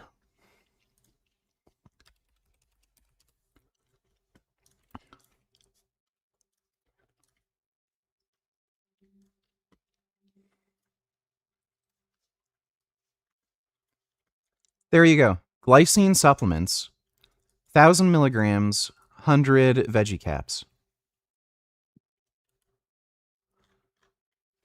Like, why would you bother doing that? It's like saying you need to drink at least 3 liters of water per day. That's why I go into the women's bathroom and pretend to be a toilet and then try to get them to piss in my mouth. It's like, okay, well, why don't you just drink fucking water? I'm going to go on to the cable machine and do face pulls. These are standing about half your body weight all the way to your face. This really helps open up my chest. And then I like to do the pal-off press, which is where you stand with your feet about shoulder width apart and you press. So more gay douchebag retard exercises. These sorts of the one he showed, the face pulls. It's fine. A lot of people find it's beneficial for your shoulders. He's not actually your body doing weight it right. all the way to your face. This really helps. Yeah, he's not really doing it right if you intend to do it as like a shoulder rehab or prehab exercise. The point of doing it is to get external rotation, and he's not really externally rotating much. And again, like doing this versus like heavy rowing, heavy fucking pull-ups or pull-downs, heavy shoulder shrugs. Like, what do you think is going to build your traps, your shoulders, your back more? Again, I'm just going to do the lightest, dumbest fucking exercise I can and do no effort. Open up my chest, and then I like to do the pal-off press, which is where you stand with your feet about shoulder width apart and you press. Yeah, so that's a waste of time. The handle away from you. It's great for the lateral muscles of your core for stabilization. And then I will do back extensions. Again, this is all still anti-sitting. That exercise is totally fine. That one's good. It's good for your hamstrings, glutes, low back. But again, like 99% of this is just bitch made. But the back extension is on the glute ham raise machine, and I'll use... Have you rehabbed or come back from tendonitis, struggling with it, trying to return to lifting? I have some like tendonitis or tendinopathy in my right pec right now. It's been getting better gradually. My bicep is also getting better gradually. I've had that in the right bicep. The best thing to do is to, one, lower training volume, or like at the very least, for the most part, lower the weights you're doing and just do much higher rep sets. So if you're used to doing, like, say, in the 5 rep range or even like 10 rep range, you might want to go to like 15 or 20. And what you also want to do is heavy weight static holds or isometrics. That actually helps to remodel the tendon back to a normal, healthy state. And you want to use as much weight as you can within reason. Like, obviously, you don't want to re-injure the tendon. But generally, you want to aim for about 80% of your 1 rep max in terms of relative intensity. So if you, like, say, have a pec injury, what you can do is you can set the bench on a pair of pins, load up the bar so heavy that you can't lift it, press as hard as you can into the bench, or at least to a point where it's like comfortable. Like, maybe you get some like mild ache if you really have pain in the tendon, but try to put as much force into it as possible. Hold it for about 30 seconds. And do that for several sets, like 3 or 4 sets. And that will help to cause the tendon to remodel. When the tendon's injured, basically these protein strands that run along the tendon, they get tangled. And doing that helps to untangle the tendon and let those protein structures reform properly. And then from there, you can do just much lighter weight kind of work. And it also helps to get blood and nutrients around the tendon so it can heal faster. Right now about 50 pounds or more to just really open up that lower back and start activating the posterior chain as I get into this workout. I'm going to do a little more strength work with a shoulder external rotation exercise that I do to counteract all of the internal rotation stuff I do with surfing, and this feels really good on your shoulders. You sit down. Internal rotation stuff is fine, or sorry, external rotation stuff is fine, but this isn't a workout. Like, this isn't a workout at all. This is just some random shit you do to either prevent injury or recover from an injury. It's not a workout. So this guy is a lazy pussy who doesn't want to lift any heavy weights. Down with your knee up, and I rotate the arm back, 10 to 15 on each side. At this point, now that my shoulders are really warmed up, I can return back to the bar and start to do some serious bar work. Oh, serious? Is there going to be some heavy weights? Can do more of the one-handed hangs. I can do rotations while I'm hanging one-handed, or I can do skin the cats, which really are challenging for shoulder. Again, this is not a workout. Shoulder mobility. The goal is to have this mobility and strength for the rest of my life. So I want to do things that challenge my mobility on the bar. If I want, I can put the monkey foot on as well. Another piece of equipment that I think should be in everyone's gym, that is in very few people's gym. This allows me to do some of the best hip extension work and do knee raises at the bar, which is incredibly good for the hip extensors. And then I can use the monkey foot for something you might call like a donkey kick, which is incredible for the core. I was thinking of getting these to do some hamstring work. Quads. After I'm done with that, I can also I don't really need them anymore, though, because I have the leg extension and leg curl machine. Use the monkey foot to kind of decompress my spine.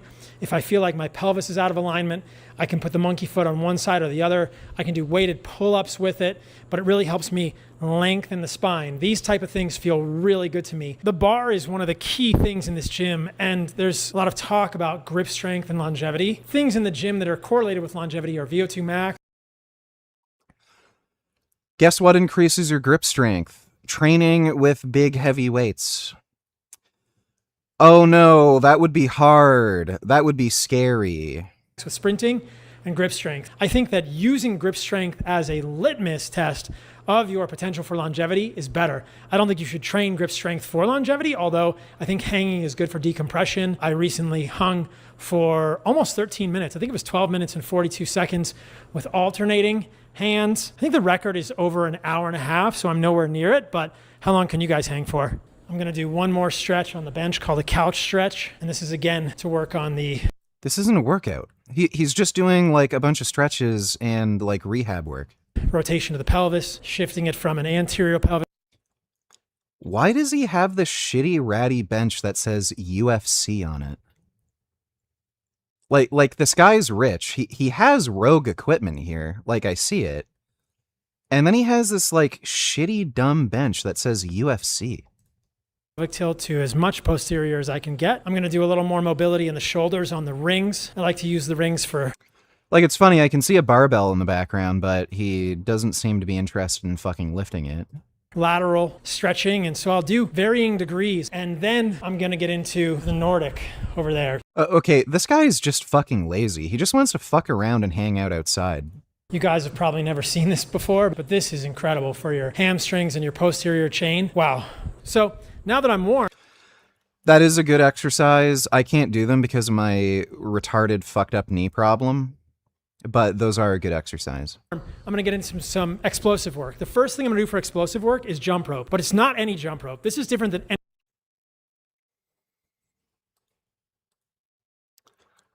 Oh my God, this is just so fucking insanely triggering. Guess what you need to produce power? You need strength. You can, like, this is being very well studied in sports science. There's a strength power curve that you'll see where as strength increases, power also increases, and there ends up being a leveling off point where as you get stronger, basically power ends up staying the same. Like there's a max amount of strength that you can have until it doesn't become any more beneficial for power generation. And then that's where power specific training comes in handy, where you start doing plyometric exercises or weightlifting training. So, you know, things like snatches, clean and jerks, power cleans. So again, this guy like is claiming, oh, I want to be fast and powerful, but then he won't do the fucking strength training necessary to have the adaptation that he claims to want. So again, this dude is just lazy and he fucking trains like a pussy. Any jump rope you've ever seen.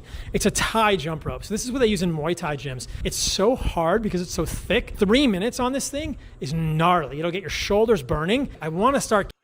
Ooh, jump rope. It's so hard. Look, I'm powerful, guys. I'm doing jump rope. Ooh, I'm like a Muay Thai fighter. I'm doing jump rope. I'm so powerful. What a dork. Getting that explosive movement happening in my legs and my calves and my ankles, because then I'm going to start thinking about, do I want to do box jumps in this workout? I love it because it combines explosivity and mobility, but then I also... Again, for him, since he's so weak, this type of training hasn't been found to have any fucking benefit, like at least in terms of, again, power production adaptations. Like it's a common standard in sports science to try to get an athlete to squat twice their body weight before they start doing plyometric exercises, because there's no evidence that this has any benefit for power generation until you have a requisite amount of strength. Also have to be able to do a deep squat at the top. So again, this dork just wants to fuck around, have a bit of fun outside, not work hard, and he just likes doing, you know, shit like hanging from a monkey bar like a fucking 10-year-old, and like jumping around again like a 10-year-old. I want to be doing box jumps when I'm 100. That's the goal. And then we've got a special treadmill. This is a sprint. Given how rapidly this guy seems to be aging and deteriorating, unless there's some medical breakthroughs, which he might be lucky enough to live through, That ain't happening. Treadmill. I've seen a number of videos recently that make me kind of sad. They're of real. Well, dude, Mike Israetel is kind of a fucking idiot and a joke. So using him as an example of a bodybuilder who, like, oh, that's what bodybuilders do. They can't move. They can't jump. Andre, I love how Andre Smayev exists. This guy is 320 pounds, by the way. I think yeah, 153 kilos.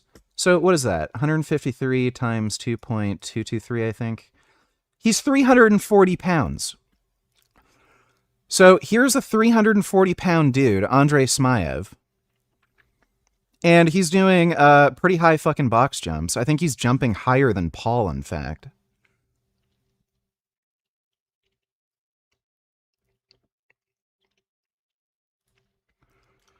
And he also did a long jump, too. Yeah, here he goes. Look at his fucking long jump. Again, this guy's 340 fucking pounds. But again, Andre Smayev has ridiculous fucking retard strength. I don't even know if he squats. He did a weird fucking leg workout. Let me see if I can find any video of him squatting. So this is when he was younger and smaller. Presumably he could squat more right now. I don't know if he's really... Yeah, this is when he was 18. So that would have been like 10 years ago. 255 kilos. So that's like what, 550 or 600?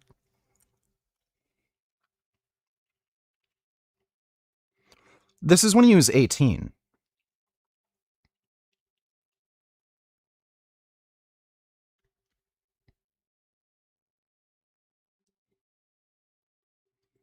Not quite full depth, but, you know, 18. I don't know if there's any recent footage of him squatting. He might not like squatting right now just because he's so huge and so strong. It's kind of dangerous for him. So he's just using mostly machines.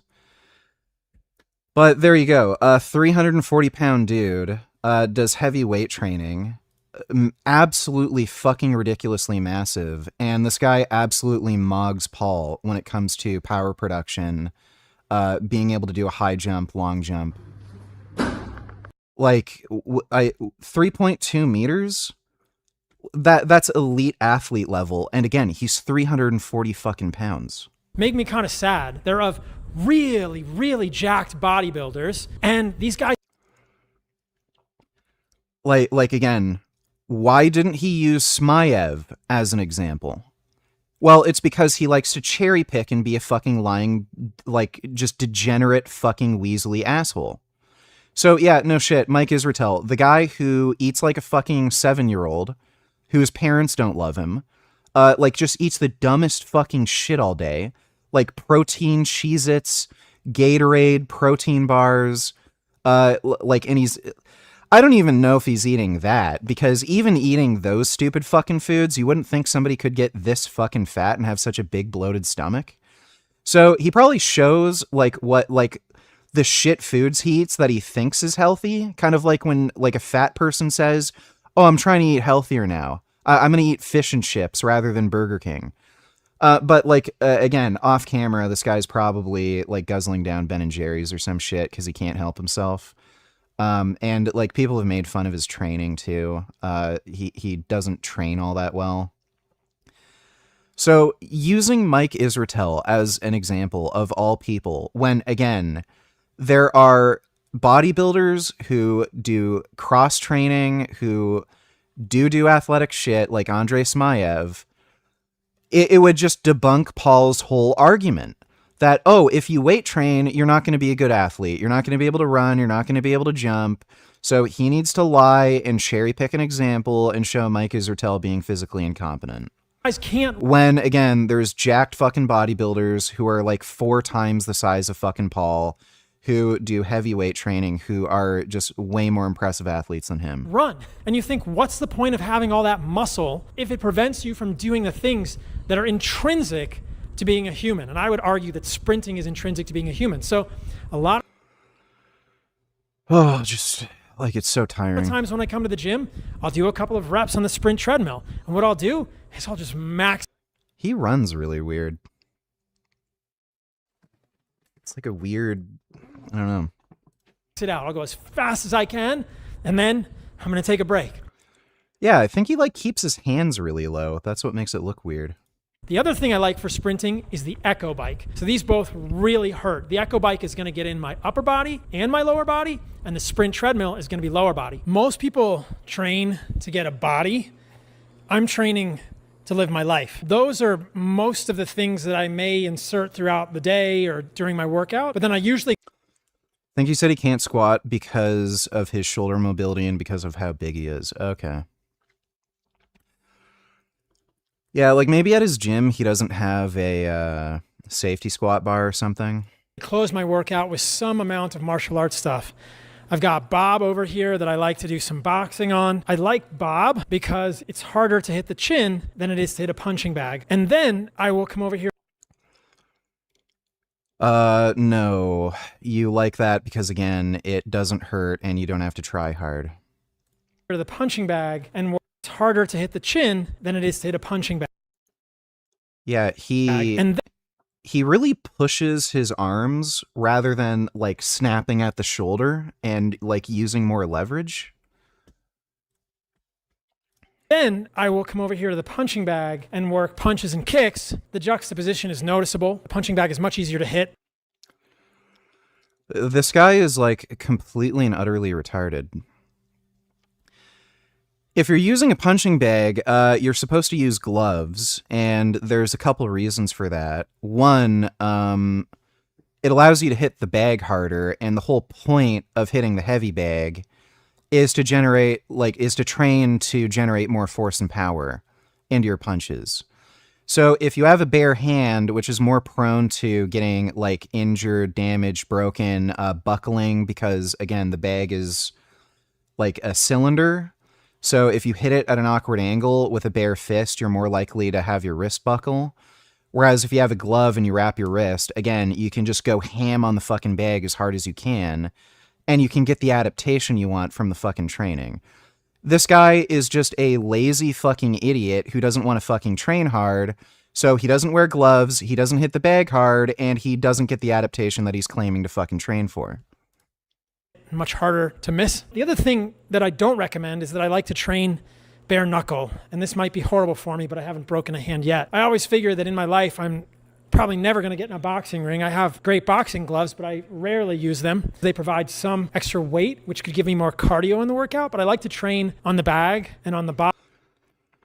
This guy's rich. Even though he lives in Costa Rica, I'm sure he could get a fucking boxing coach or a kickboxing coach or whatever who would tell him, wear the fucking gloves when you use the fucking heavy bag because it's stupid not to.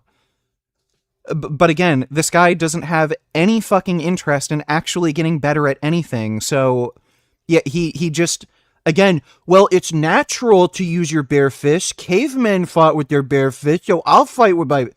He doesn't even know what the fucking heavy bag's for. Bob, bare knuckle, because if I can create wrist strength, I want to try and do that. Half of my gym is a mat. I can do all kinds of things here. I can do those stretching, kind of hip things.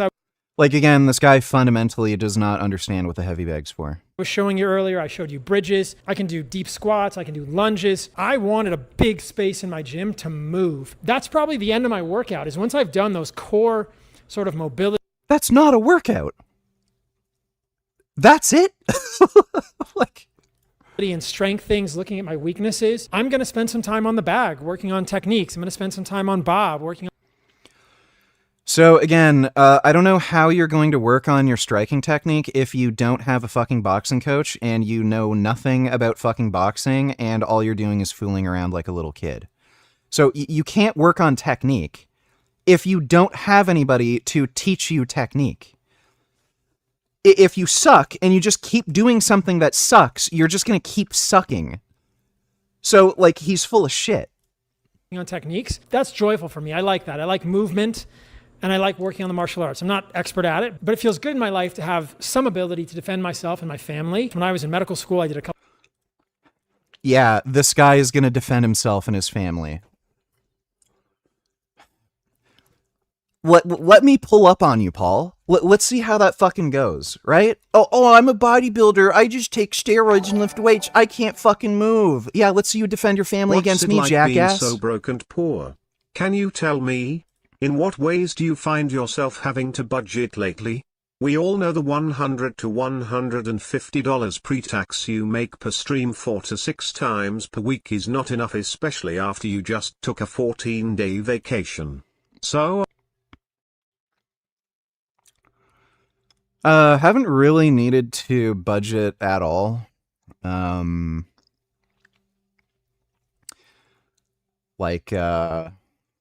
just bought a new steering wheel base. Bought some more steroids. I'm unintentionally budgeting because I can't get growth hormone. So I'm saving a bit of money there. Thanks for the donation, 21st. A couple years of jiu-jitsu. I'm more interested in sort of stand-up and wrestling now, but this is what I do. So this is a video about my gym, but it wouldn't be complete if I don't show you my sauna and cold plunge. I have the cold plunge set like 52, 53 degrees. The sauna, I usually do 190 to 195 degrees for 12 to 15 minutes. I will always ice my testicles in the sauna because I'm trying to protect my fertility. I will always wear a sauna hat, and shout out to these guys at Plunge. They make an amazing sauna. I looked high and low for a good sauna. This one has been really amazing, and the cold plunge they make is awesome too. You know, I wouldn't be surprised if this guy ever ends up having kids. We'll find out that his kid is like retarded. They'll have like Down syndrome or like severe autism, and they're like some special needs kid. I'm calling it. If he ever ends up having kids in the future, like there's a good chance it's going to be a special needs kid, because like he's already retarded. Chances are he's going to like find some retarded chick. And then he's going to pass on his retard genes. And like, again, I'm sure there's some like weird dietary thing that he does that's more likely to make his kid retarded. And on top of that, he's older. So if you're older when you have kids, they're more likely to be retarded. So he's probably going to have a retarded kid. I am careful cold plunging after doing strength training. If I want to cold plunge after a workout, I'll just do it for 5 or 10 seconds for a little bit of catecholamines. If I really want to cold plunge, I'll do sauna and cold as contrast therapy outside of my workout. But if it's immediately after the workout for recovery, I'll probably just come into the sauna and maybe skip the cold plunge or just do a very quick cold plunge. So I'm not training to build a body. I'm training to do life. You're not training, period. Like, again, this guy has gotten progressively smaller as time has gone on. And that's the way I think about things differently, guys. If you are a muscle bodybuilder and you can't sprint, you can't move, what's the point? You've put yourself in a prison of muscle. That to me is... do I even need to...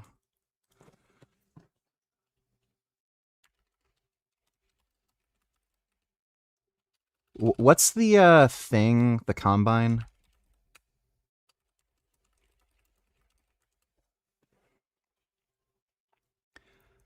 Like, I mean, some of these dudes, they're massive. Like, and this guy's fat, too. Like, this guy is both muscular and fat, and he can sprint faster than Paul. Are you blowing through savings? I'm not understanding where this money is coming from. You spend at least $800 per month on groceries, steroids, rent, gummies, food/litter/vet, gas, motorcycle, heating, water, random shit. Are you using your savings? No. I make it work, okay? Thanks for the donation, 21st. So this guy is both more muscular and fatter and significantly heavier than Paul. And again, 5.27 40-yard dash. And a lot of these NFL, like these dudes in the NFL, they're squatting like in the 600s.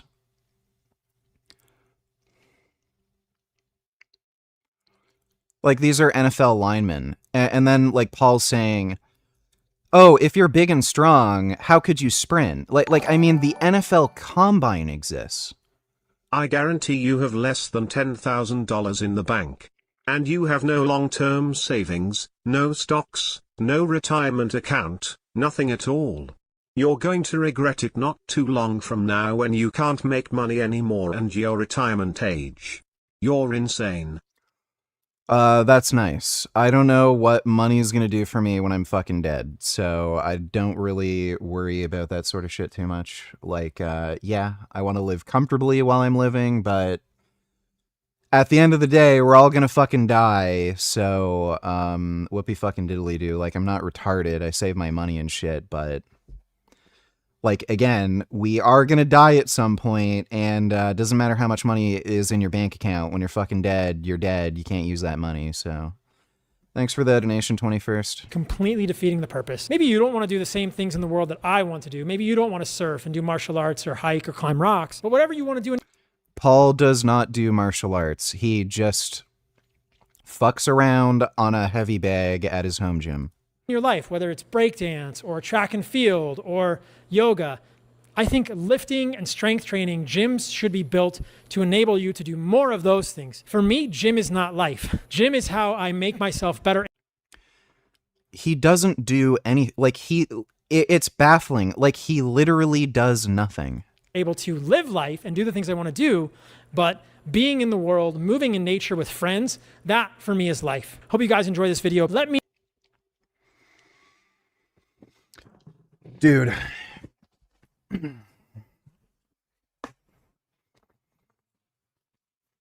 This dude is just a complete fucking clown. This whole carnivore cult thing, these are the most, like, unathletic people I've ever fucking come across. Even these influencers, with the exception of, like, Sean Baker, who actually lifts, they're all weak, lazy people. Like, you can look at, you know, people with small channels who just upload YouTube videos sort of recreationally for fun. You know, those small channels with like 10 subscribers where they're just talking about some of their experiences. All the people who do this carnivore bullshit, they're all like, at least in their 30s. A lot of them are like 40 or 50. They're fat, never fucking trained or did any sports in their life, and they were interested in doing the diet because they were told, you can lose weight without exercising. And then, like, here's Paul Saladino, the top carnivore influencer who eats, like, fruit, rice, and honey, who, like, literally does not do any training. Type in hyperarch fascia training on YouTube PLS.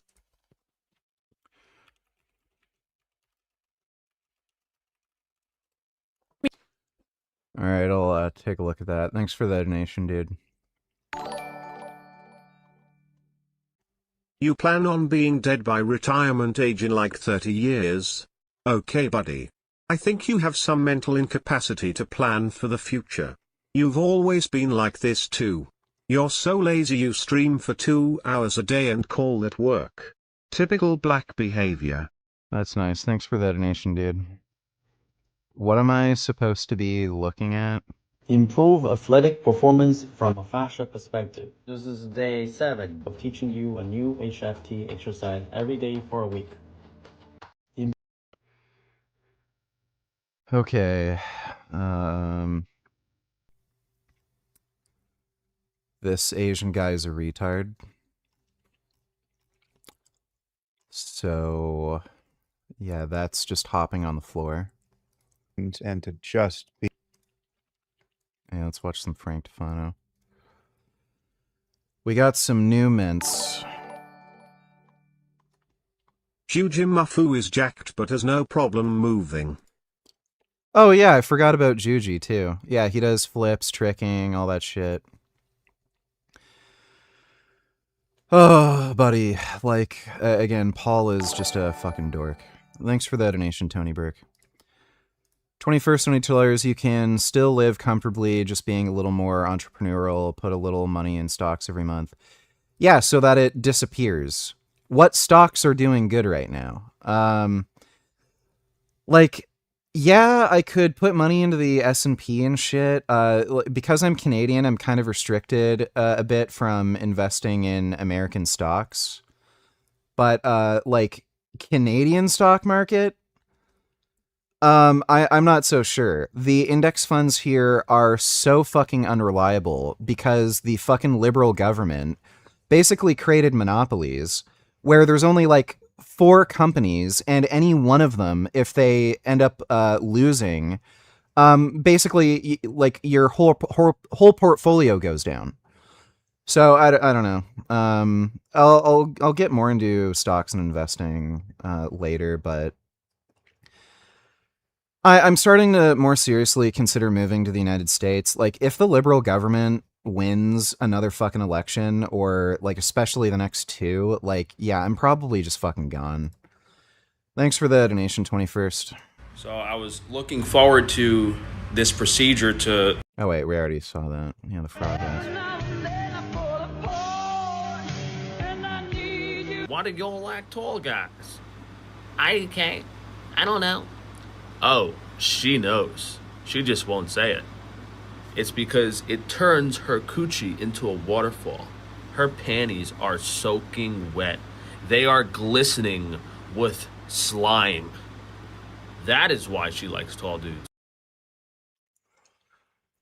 This guy has a YouTube channel that's centered around carnivore dieting and health and wellness. And then he uploads this like gross black pill incel dumb shit fucking content as a gay man, as a guy who's only interested in sucking dick, complaining that women have a height preference. Because it makes her feel something inside. It gives her an itch she has to scratch. Am I being descriptive enough? She wants some tall, ugly dude to come over and break her bed frame. She goes to the store or online, orders a giant jackhammer with a rubber tip on the end, has an electrician run a power line so she can lay in her bed and jackhammer her private parts, fantasizing about tall dudes. Am I gonna get bananaed for saying that? And he wonders why nobody wants to watch his YouTube channel. It's got to be the Jews conspiring against him. Okay, Clavicular sold tickets to the Looks Maxing Summit in Miami, and at the last minute... Here's what probably needs to be a daily reminder, let alone weekly. Clavicular is an industry plant. Their only goal is to make money from you. So any sort of rug pull nonsense to steal your money is a joke to them. They don't see you as people, they see you as a paycheck. And they, the people that own Clavicular, control the media. So after they steal your money, you think you're going to get any remediation for it? Important to consider that Clavicular was promoting the scam artist Giant Implants, who now, this guy Timothy, got surgery with him and is now probably going to try to promote him. These people are rug-pulling scammers. Do not send them your money under any circumstance. Just like he canceled this meetup and kept his customers' money, they'll take money for a procedure and never schedule it. We had some leftover... Clavicular had a nose job. I also don't know what he means by industry plant. He's being promoted by Kick, but they do that for all their influencers. It's just a marketing strategy they have. Raw milk here on Frankie's Strange Meat and decided to make some unheated cheeses ourselves. So what we've been normally selling that our farmer makes, the unsalted unheated cheese, we made a batch of it ourselves. That looks gross. This is the most mild one, and you can probably eat a lot of this one on its own. But what we did was we took our current cheeses and we used them to culture and make some other flavors. So one is a mozzarella, one is an American cheddar, and then we also made a Gruyere culture. There might even be a Parmesan one in there, but there is a distinct flavor difference between the mozzarella, the cheddar, and the Gruyere. The Gruyere is super pungent. I would probably put that on bread. The cheddar is kind of somewhere in between. It definitely tastes like cheddar, but they're all pretty soft, spreadable cheeses. Probably very high in vitamin K2, very nutritious, but you guys can try them out, limited amount. That just looks absolutely horrendous.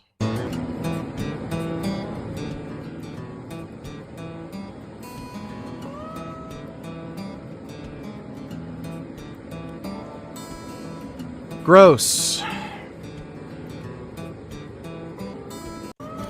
And then he's going to rub his dirty fingers all over it in a video saying, look at this roast that we made. And he has like a Band-Aid on his finger that he rubs into the fucking meat, and then he's going to put it into his freezer that doesn't work, that doesn't get cold enough, and then ship it to you. And then I guess the person's going to order a chargeback because, you know, the Jews are conspiring against him. Be interested in anything that you find interesting, and to be surrounded by people doing the same thing, you know, so it's not that there's no pressure, but it's a very specific type of pressure. It's not the pressure to make your life work out in the world. It's not the pressure to find a career immediately. It's a very useful crucible, and it's over far too fast for most kids, I think. And it's I mean, just culturally, I think it's valuable. I mean, there are other things that are valuable that, you know, I haven't experienced, like, you know, being in the military, I'm sure is valuable, and you know, imparts its own lessons for people. And I think probably having mandatory public service that you know, we've never had in my lifetime, which you could certainly make the case that would be a good thing for our society. I mean, as a way of overcoming partisanship and building culture, you know, intelligence. Forgot my namification on utilities. Frank making black pill content for straight guys knowing that he's gay is some funny shit, LMAO. His audience is like trailer trash retarded. I've seen a few people here and there who are fans of Frank make videos. They're like actually deranged retards. So you'd figure you'd have to be to listen to some gay dude who does like, he literally worked as a gay prostitute. As far as I know, he still makes money doing gay sex work. And then he makes like black pill content complaining about women and like complaining about height, like, and the carnivore diet shit. So yeah, he has his own audience of complete retards. Thanks for the donation. Forgot my namification. 21st only tellers, get my last dono, read it, broke-ass retard nigga, you don't know how to save money or make money, and you still have the audacity to lecture people on it, just cringy as fuck. Did I? Oh, 21st only tellers, you can still live comfortably, just be a little more entrepreneur. Well, I did read that. What the fuck are you talking about?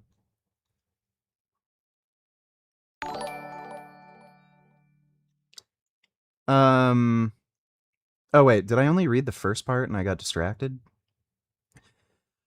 Put a little money in stocks every month. It's not that difficult. You should have been doing that starting over a decade ago. You should be offering training in Make Money Idiot. Okay, I'll consider that advice. Thanks for that donation, dude. Kid Boo donated $2.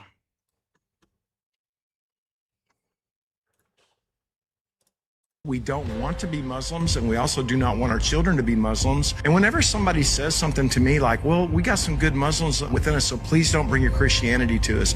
They're good right now in the stage that they're at. But you let it continue, and it will go to the stage that it has in every other Muslim conquered nation. And they start off, they move to a nation, they say, hey, we're here with Hallel. And then once they start getting into places of politics, and they have a bunch of liberals that actually collaborate with them, just like they did in Iran, then what they do after that is they begin to take over the streets, they begin to take over the city parks, and then immediately they go after the Jews. The next stage is they go after the Christians. The next stage after the Christians is they turn on the liberals who helped them, and then they completely have taken over. I defy anybody to prove me different. That's what they have done for over 1,000 years now, and it must be stopped. Yeah, it's exactly what they do. Thanks for the donation, Kid Boo. Intentionally, but I think college is very useful for some people. You can certainly make Gum Gum. Come here, Gum Gum. Yeah, come on, come cuddle. I want to cuddle with my kitty. Yeah, there we go. Oh. Look who I got. I got a big gum gum. Got a big gum gum here. Oh my god, he's so big. Do you guys see how big Gum Gum is? He's so big and handsome. I love my big handsome Gum Gum. How are you doing, Gum Gum? You a good baby? You a good baby, Gum Gum? You know I love you, Gum Gum. You're just so good.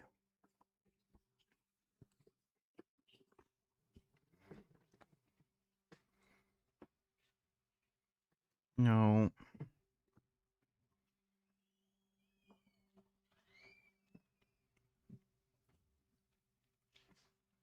Gum Gum. Cuddle. Cuddle, Gum Gum.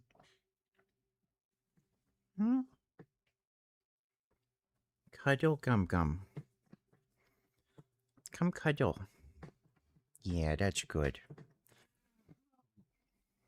Make the case that we have a lot of miseducated people out there now. What a good baby. Starting to run our institutions, right? I mean, if I'm sure we'll get into the Zoran Mamdani of it all, but I mean, the people who are finding the Democratic Socialists of America to be credible voices for the future of democratic politics.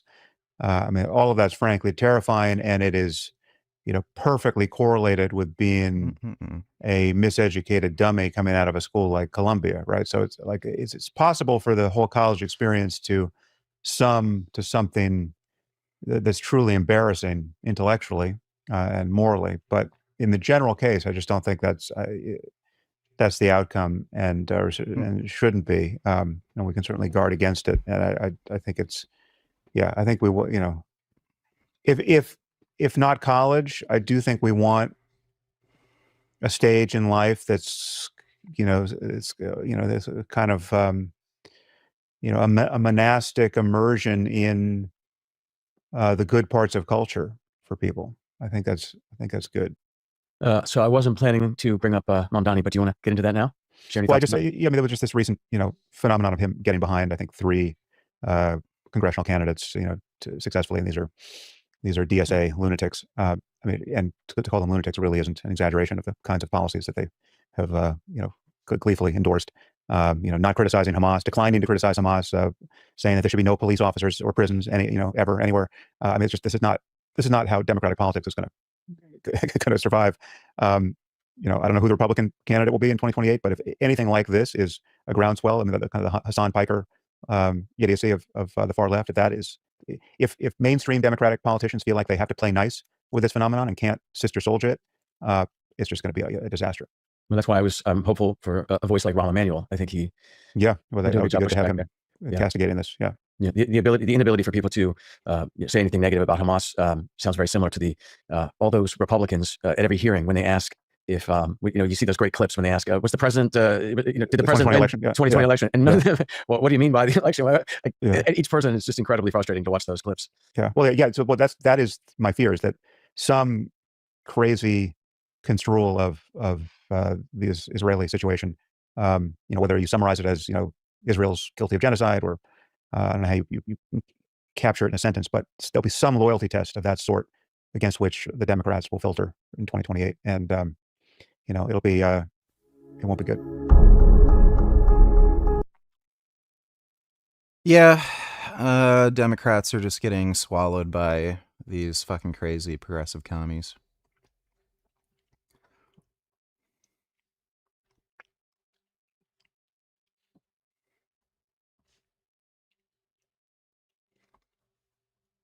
Sometimes the old way really was better, and with games and movies and things like physical media, that's definitely the case.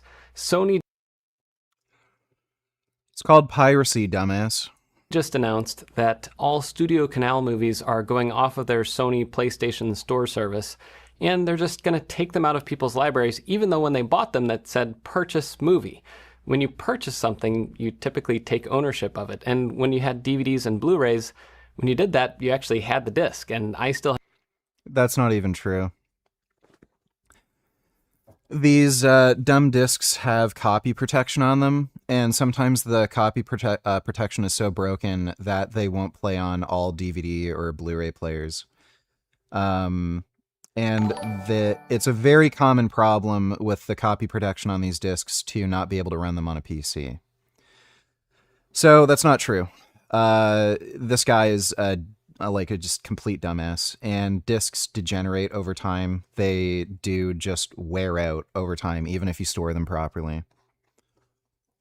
So Goku Donate Tillers, would you rather have Candace Owens or Hassan Piker as president? Candace Owens. Hassan Piker is genuinely a genocidal fascist. Don't know if I'd quite say that about Candace Owens. She's just like a deranged retard. And a lot of what she's doing, I think, is just a grift. Like, again, this kind of slow shift towards like the insane nonsense she's spewing. It seems like it's algorithm driven and she just knows she's doing it for money. Thanks for the donation though, Son Goku. I'll have tons of these things, and I still own them. Dodo Donate Tellers, should Israel or the U.S. strike Khamenei's funeral where presumably all the loyalists would be, or would that be bad? No. Peace talks with Iran, they're on hold today as that nation begins funeral services for Yeah, they should absolutely strike the funeral service. Supreme Leader Ayatollah Ali Khamenei. He was killed in the first wave of U.S.-Israeli strikes in February, you'll remember.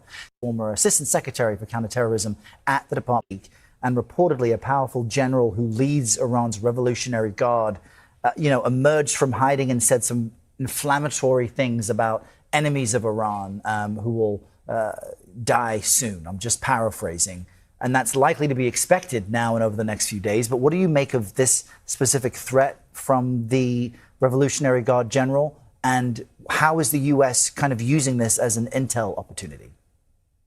Well, Errol, certainly the fact that this funeral is happening in the first place, and second, that these key figures, including General Vahidi, who is the head of the Iranian Revolutionary Guard Corps, previous Minister of Defense and Minister of the Interior, just the fact that he and other senior figures are showing their faces, that they're emerging from hiding to attend the funeral, really signals to me that they have some kind of reassurance from the United States that the United States is not going to take the opportunity to assassinate all of them while they're literally above. Well, that's what they say. We'll see. Yeah, they should absolutely strike the funeral. Nothing's more cringe than white people forming human chains for this.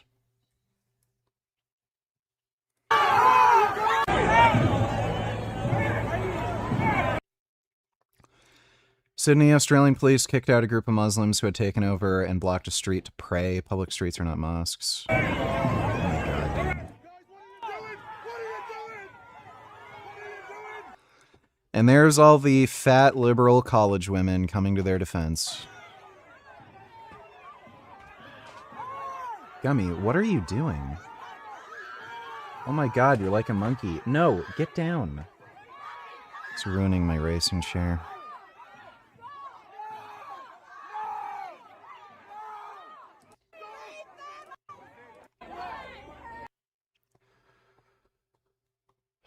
Yeah, that's fucking Australia. Thanks for the donation, Dodo.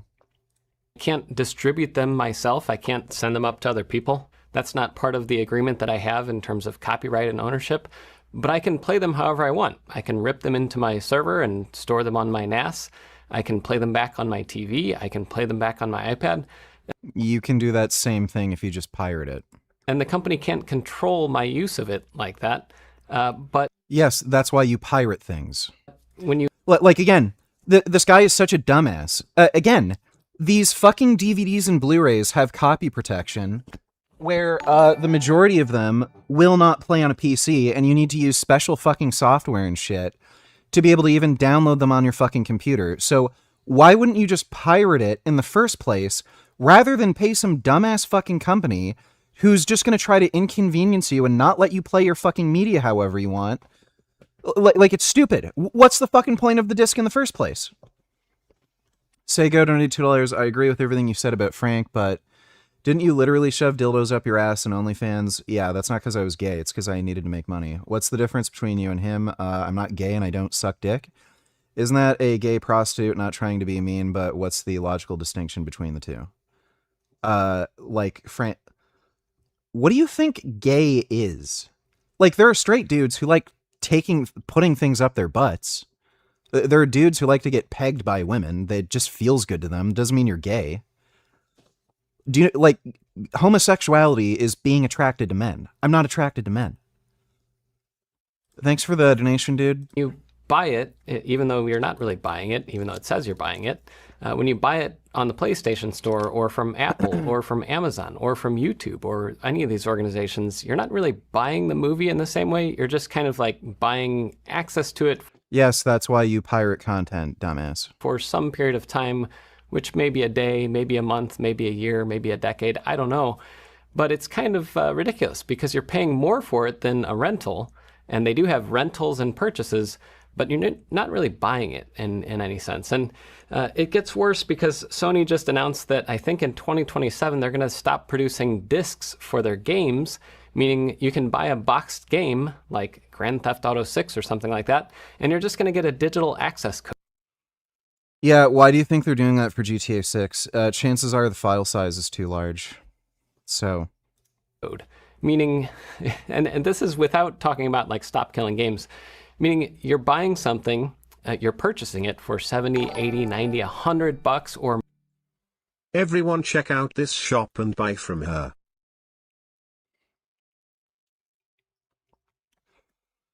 Thanks for the donation, dude. More, and you're not getting anything for it. You're getting access to something temporarily until the service wants to take it away from you, whether because of some perceived violation of the terms of service or because they're just like, you know what, we don't want to license this anymore. Again, just pirate it.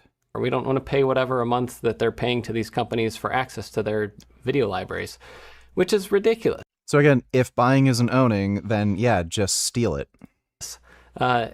It's funny, like I thought 20, 30 years ago, we were moving in a direction where we were getting better content ownership because like with Apple iTunes, Steve Jobs famously argued with all of the music distributors, like we want people to be able to buy these songs and have access to them, and they can download DRM-free versions of it and do what they want with it. And for a short time, people were actually like, okay, I'm on board with this. I'll pay $1 a song or $12 an album or whatever, get these songs, and I can store them locally. I can do whatever I want. And Apple even had a way that you could back up your library, but all DRM-free.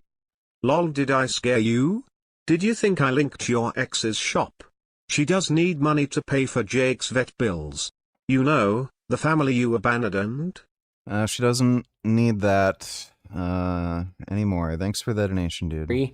Through their iTunes Match and all that. But with Spotify and now Apple Music and all these things, music is going back away from that model towards DRM and subscriptions and all that, where you don't actually have any ownership over the things that you want to watch.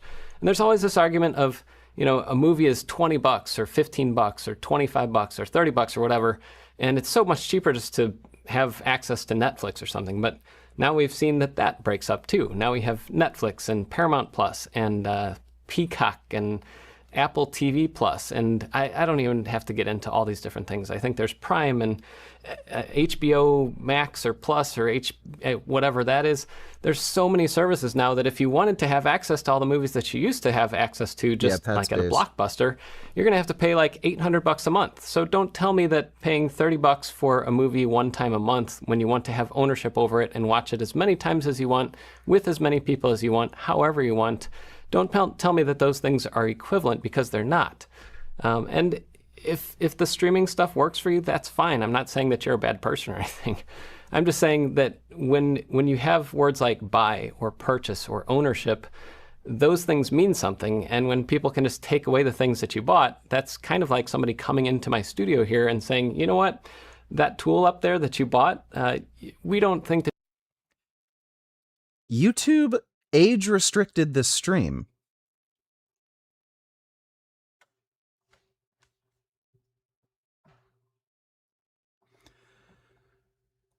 Certain types of adult sexual content, such as nudity, sexual acts, sexual audio or sounds, including explicit language or narratives, and excessive profanity or lewd language.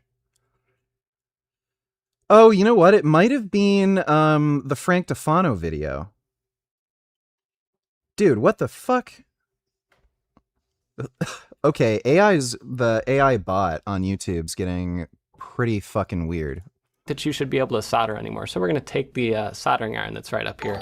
We're just going to take that back from you. So I go to $2. Know you watched this a long time ago, but watch again for the lol. You didn't link anything. Maybe I'll watch it if you link it, if it's worth watching. But thanks for the donation, dude. It's like, no, I bought that. And those words mean something. So I don't know. I hope that somebody can like... Why doesn't she need that anymore? Did Jake die by neglect because you were both too lazy and broke to take care of him? Man, why do all y'all's animals die so fast? Finn, BMO, Prismo, Jake, or you dump them like the bunnies and Lucy. It's really horrible. None of the animals died. Finn died of old age. He was like 12 years old. Yeah, the horse didn't die. She has an ability to make her own money, and she doesn't need any from me anymore, so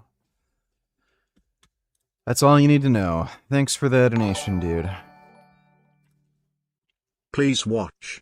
Does No, this mean Bimo he didn't killed die. Leo? Okay, go.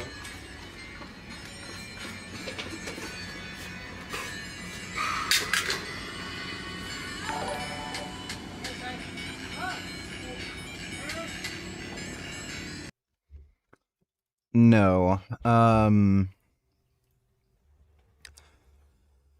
So Leo on Longevity was an incredibly unlikable, unhinged, just degenerate, like fucktard.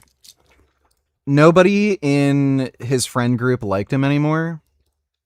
And from what people can piece together, what probably happened was Leo paid for a prostitute. Being the gentleman he is, he beat the shit out of the prostitute. She had a pimp that was part of like a criminal network, and she told him about it. A bunch of gangsters came over to Leo's apartment and brutally fucking beat him. They all knew it was going to happen, and they did nothing about it because they're sick of him. They didn't want to intervene because it's his business, and they didn't want to get wrapped up in it. And they just let what happened happen, and they just moved on. And Connor's just kind of making a joke about his death because people keep coming up with dumb ideas that he killed him. But in all likelihood, that's what happened. Thanks for the donation, dude. Sego donated $2. Oh, yeah, this. Yeah, hunting season.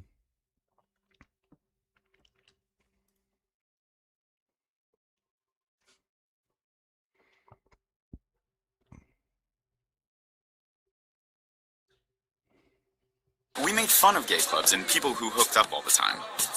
But even though I've become the kind of person I used to make fun of, God, I haven't... Sup VG, I messaged you on Nick. If you could please refer me to some good spaghetti sauce sources. Also react.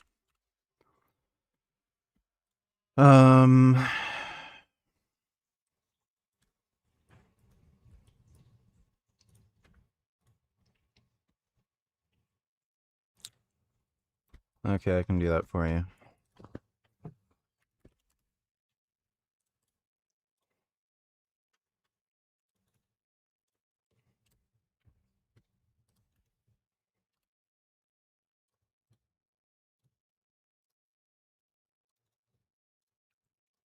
There you go. And I'll look at those links in just a minute. Thanks for the donation, I dude. haven't seen Will out in ages. Yeah, well, it's a special occasion. What, accountant holiday? We agreed to a first three-way. There's Frank Tufano. If we could find anyone to do it with. Wow. Congratulations. I just don't want to turn into one of those couples. Oh, that steal all the available men away from their single friends? No, couples that are always on the make and everyone knows they don't sleep together anymore. Who cares what other people think? Well, I think it's... So this is in fact a gay porno. Like, he actually was in a gay porn movie. great that you guys are trying it. Do I? Yeah. What's your name? Alex. I'm Luke. Maybe I've just seen you at the gym? Yeah, sometimes New York can feel like a really small town. People have told me about India Mart. I don't know what it is. Like, the way the normal sort of supply chain works is you'll have some lab in your own country that just imports raw materials from China. They make like they mix the steroids. Basically, they get the raw powder, mix it in oil, and put it through a filter and all that shit. And then you buy it from them. So the only time you'd get fucked over by importing is like import restrictions or seizures is if that company can't get in enough product to sell to anybody. And then with peptides, those are just already lyophilized and they are what they are. So, again, if you get it through a local supplier, the likelihood of that getting seized in the mail is like practically zero. So, but if you order directly from China, that could get seized. So I don't know how India Mart works. I don't know what it is. Oh. Hey, Gum Gum. No. No.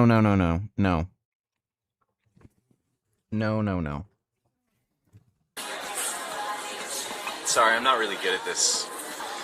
Good at what?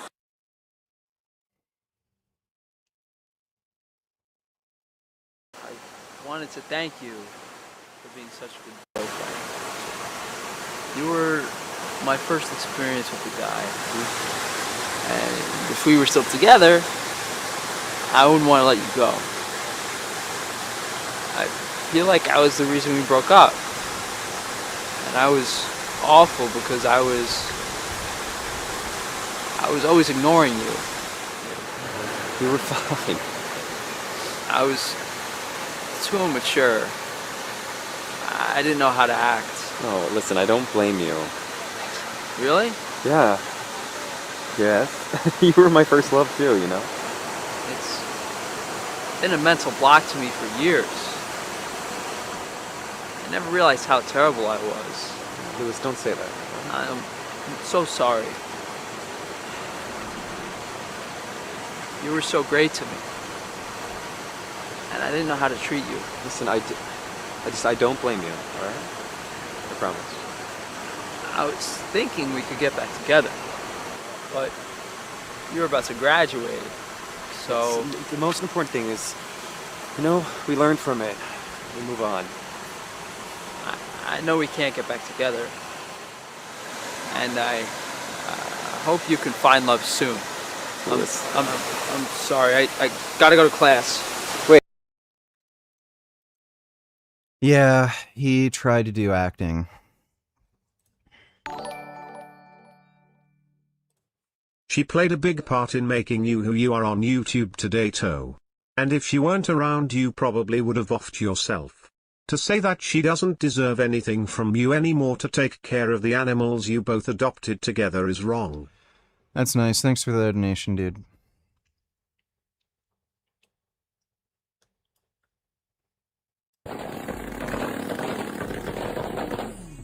One minute, 37 seconds later. So we have, how it works is that we've got sensors all in the area. So what it did, Oh, it's a gun thing. so it pinpointed, it used triangulation, right? So it heard it, and literally, you're standing right there, and so it put it in the wood line. Yeah. That's kind of funny.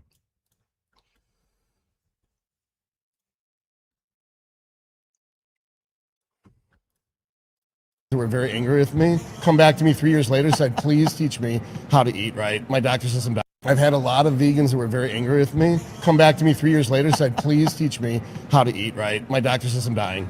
Yeah. Yeah. And again, there goes another one, and it's like balance. I'm assuming these were all women who had an eating disorder. Yeah, balance. Balance in life. It's like we've got molars and incisors. Eat fruit and vegetables and eat.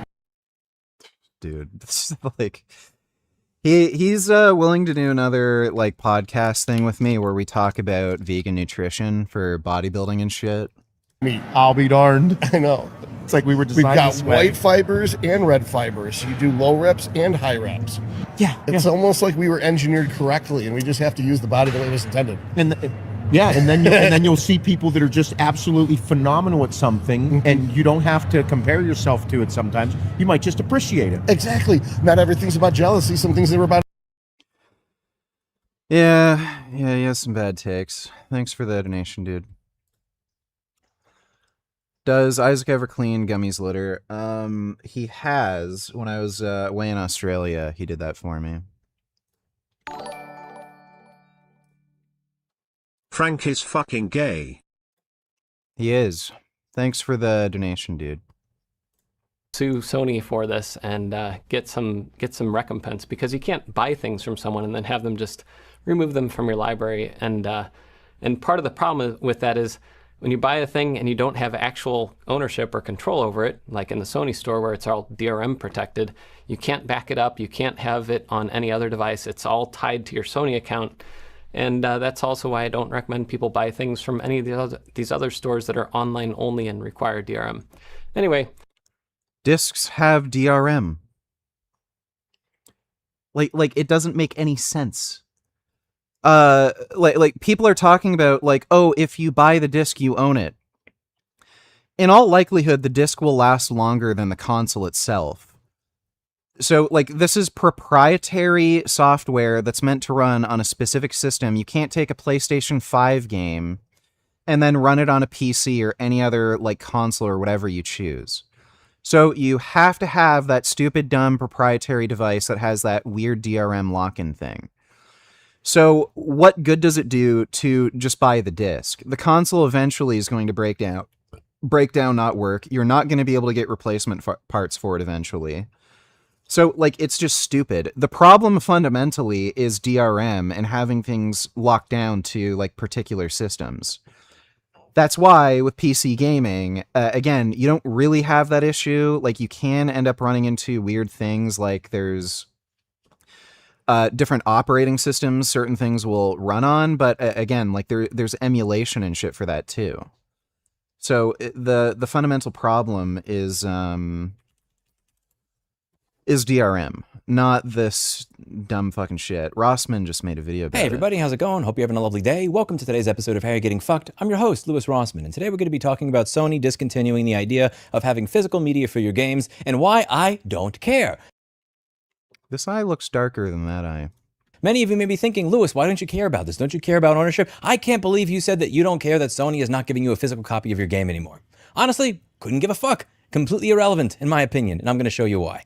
This is something that I see happening in the car community when people start talking about vehicles that are not fixable or vehicles that spy on you. I've gone over this in older videos where people will bring up how Tesla has a computer in it and the Tesla is spying on you and these damn unfixable electric cars and these damn unfixable Teslas. And one of the things that they are missing out on, and one of the things that annoys me when I hear those statements, is by getting all the hate on Tesla. And to be clear, Elon Musk deserves a lot. If you just look up the word Tesla or Elon Musk on my channel, you will find I am not a fanboy by any means. But the issue that I have with this is that when you put all of the pressure on this one person, it allows everybody else to use that person as a piñata and then take cover for the actual anti-consumer actions being taken by every other car company. Jim Farley, the CEO of Ford, was recently talking about how you shouldn't be fixing your car within the warranty period. He was fear-mongering over it while he was talking with the President of the United States, along with other car industry executives, and trying to get rid of this thing called the Repair Act, which would make it easier for independent mechanics to be able to get access to what they need to fix vehicles. And he said that they could kill you.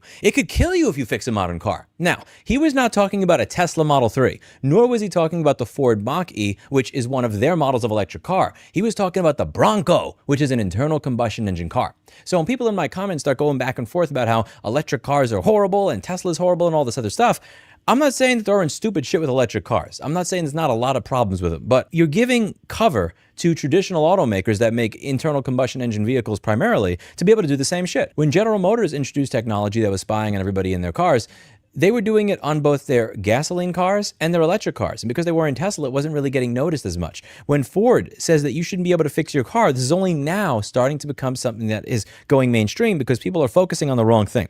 And when you talk about physical games, yes, Sony does like to take things away from you that you already bought and paid for. They recently did this where they said, as of September 1st, 2026, because Play has no limits, you will no longer be able to watch any of your previously purchased Studio Canal content. But they can do that to physical media too.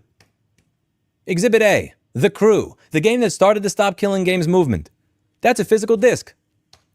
You can't play Do it. you care that you have the physical disc? Does having a copy of the disc make any change? What matters is digital rights management and required connectivity to an online server. That can take any form. I would much rather have a game that has no DRM, no requirement to connect to a server that I don't have a physical copy of, than I would a game that I get a physical copy of. Having a physical copy of a game does absolutely fucking nothing to ensure that the game remains playable over time. And that is my point. When I see people getting angry over not having a physical game, you shouldn't care. It's dumb console retards. They're just retarded.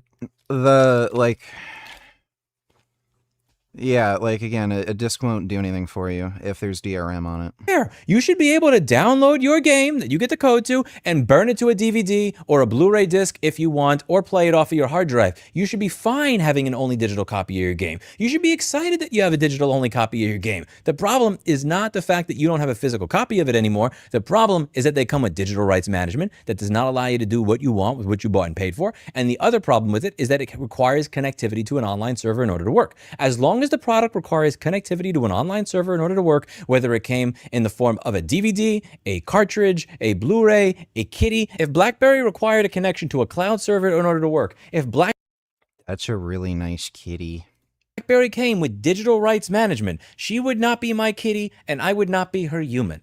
In order for you to have ownership of what you bought and paid for, it's not just about having something that's shiny that you can see in your hand. It is about buying products that are not sold with this type of crap. I'll give you an example. GOG, Good Old Games, GOG.com. These are games that are sold with no DRM. You can go to GOG.com right now and you can buy games that are digital rights management free. No DRM, these are games that you can download and that you can copy and that you can burn to a piece of physical media yourself. I was told that games on GOG are DRM free. Is that true? You can burn the installer parts to discs and you'll get a prompt to switch discs. Actually, playing the games from disc will vary from game to game. But yeah, you can actually buy games at this point in time that don't have digital rights management. Now, when you buy games from those websites, you won't get physical media, but because they don't have digital rights management on them, you can make your own physical media of the game and you can play it however you want. The game will work in 2026. The game will work next year. The game will work in 2036. The game will work in 2096 if the world is still here by then. And that's what matters. I want to make sure that everybody watching this video keeps their eye on the ball. Whether or not you have access to physical media does not matter at all. You can make your own physical media of the game. Just because you can hold the game in your hand does not mean that they won't take it away from you. And the proof is right fucking there. Demand that the games that you purchase don't have digital rights management on them. Stop buying games if they have digital rights management on them, and stop playing things that require connectivity to somebody else's server in order to work. It's one thing if it's a choice to connect to their server, it's another if it's a requirement. The only game that I play that requires connection to somebody else's server back in the day was Dota 2, because it was free. I never made a microtransaction in that game. I never viewed an ad in that game. I just played and enjoyed the game, the way God intended. Now, a lot of people are linking to this one very funny video. This is a video, official PlayStation used game instructional video. They are making fun of other companies that do not sell you a physical copy of your game. And this is another reason that there should never be fanboys or fangirls in my comment section. For Tesla, for politicians, for companies, or anything else. Do you remember when Samsung made fun of people for removing the headphone jack? Do you remember when Samsung also removed the headphone jack and the micro SD card slot? Do you remember when people that bought Samsung products were proud of them because they could root them and install different operating systems on it? Do you know how now you can't do that? That's because many companies are not loyal to their customers. They're loyal to whatever it is that will make them the most money and whatever is easiest for them. That's why they published this thing showing you how you could share your physical game with your friends and then years later decided, never mind, we're going to do the exact same anti-consumer bullshit.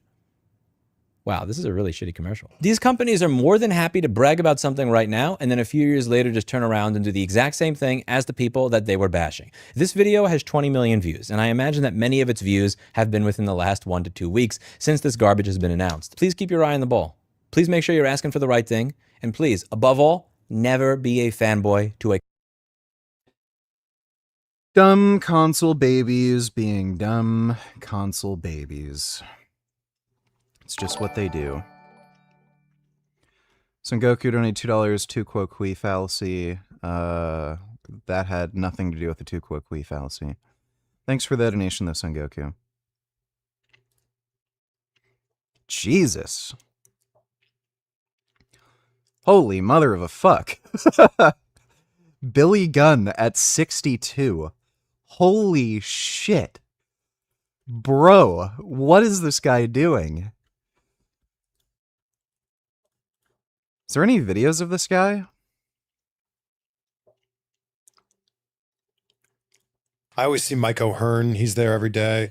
Billy Gunn, whenever he's in town, it's like Mike O'Hearn and Billy Gunn together. Holy fuck, he's huge. Other is just oh my god, ridiculous. The banter between those guys. And also, Billy Gunn looks ridiculous. Like he looks way better now than he did in his prime in WWE. Just hanging out with Mike O'Hearn. I guess it's just by osmosis. I mean, you got to give those guys their props. Like, I don't think anybody. PCs don't tend to crash more often. I was playing Battlefield with a buddy of mine. He has it on PS5. I have it on PC. We literally couldn't get through a full game. His game kept crashing. That also happens to him when we play Call of Duty. He's had way more fucking crashes than me when we were playing Call of Duty. So that's not true at all. You don't know what the fuck you're talking about. He has aged and, you know, maintains like that. You know, it's very cool. Dude, that's nuts. I didn't know he was still in that shape at fucking 62. Holy crap. That's unfucking believable. So Goku donate Tiller, sorry, meant to link this. Also, you think Shannon Sharp natty? No, he is not. Elon Musk's business empire is built on $38 billion in government funding. Mamdani has built nothing. He is a taker, never a maker.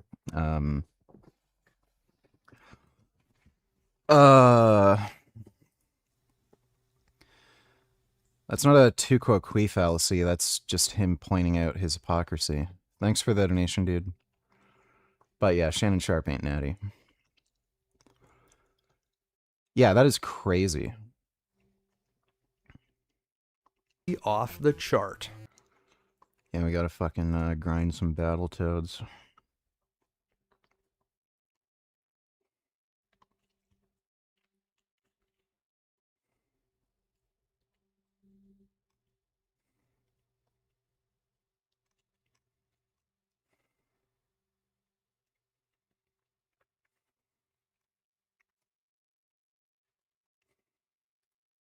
Actively takes away the ability for those brands to financially support the idea.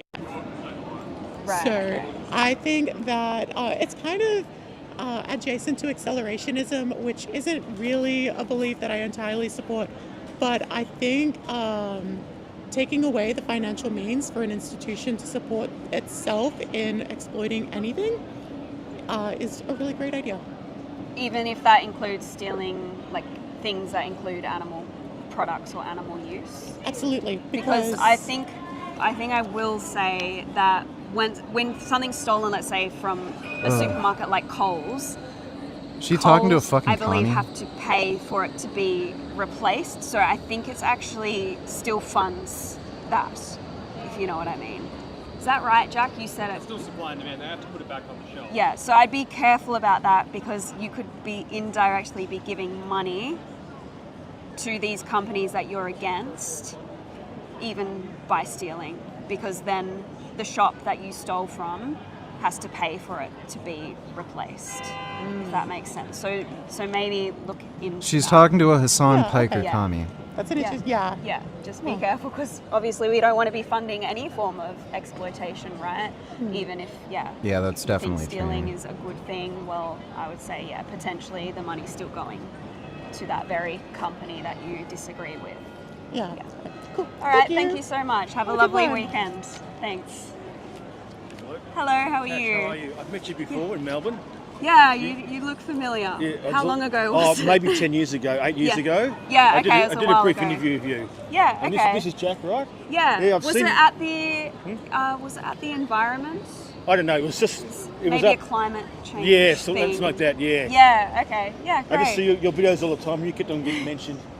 all the things with the cops everywhere in Sydney when you got taken away, and then one last night to you and a woman eating the veggie burger. Yeah, the burgers. All your stuff comes up on all this stuff in Perth and.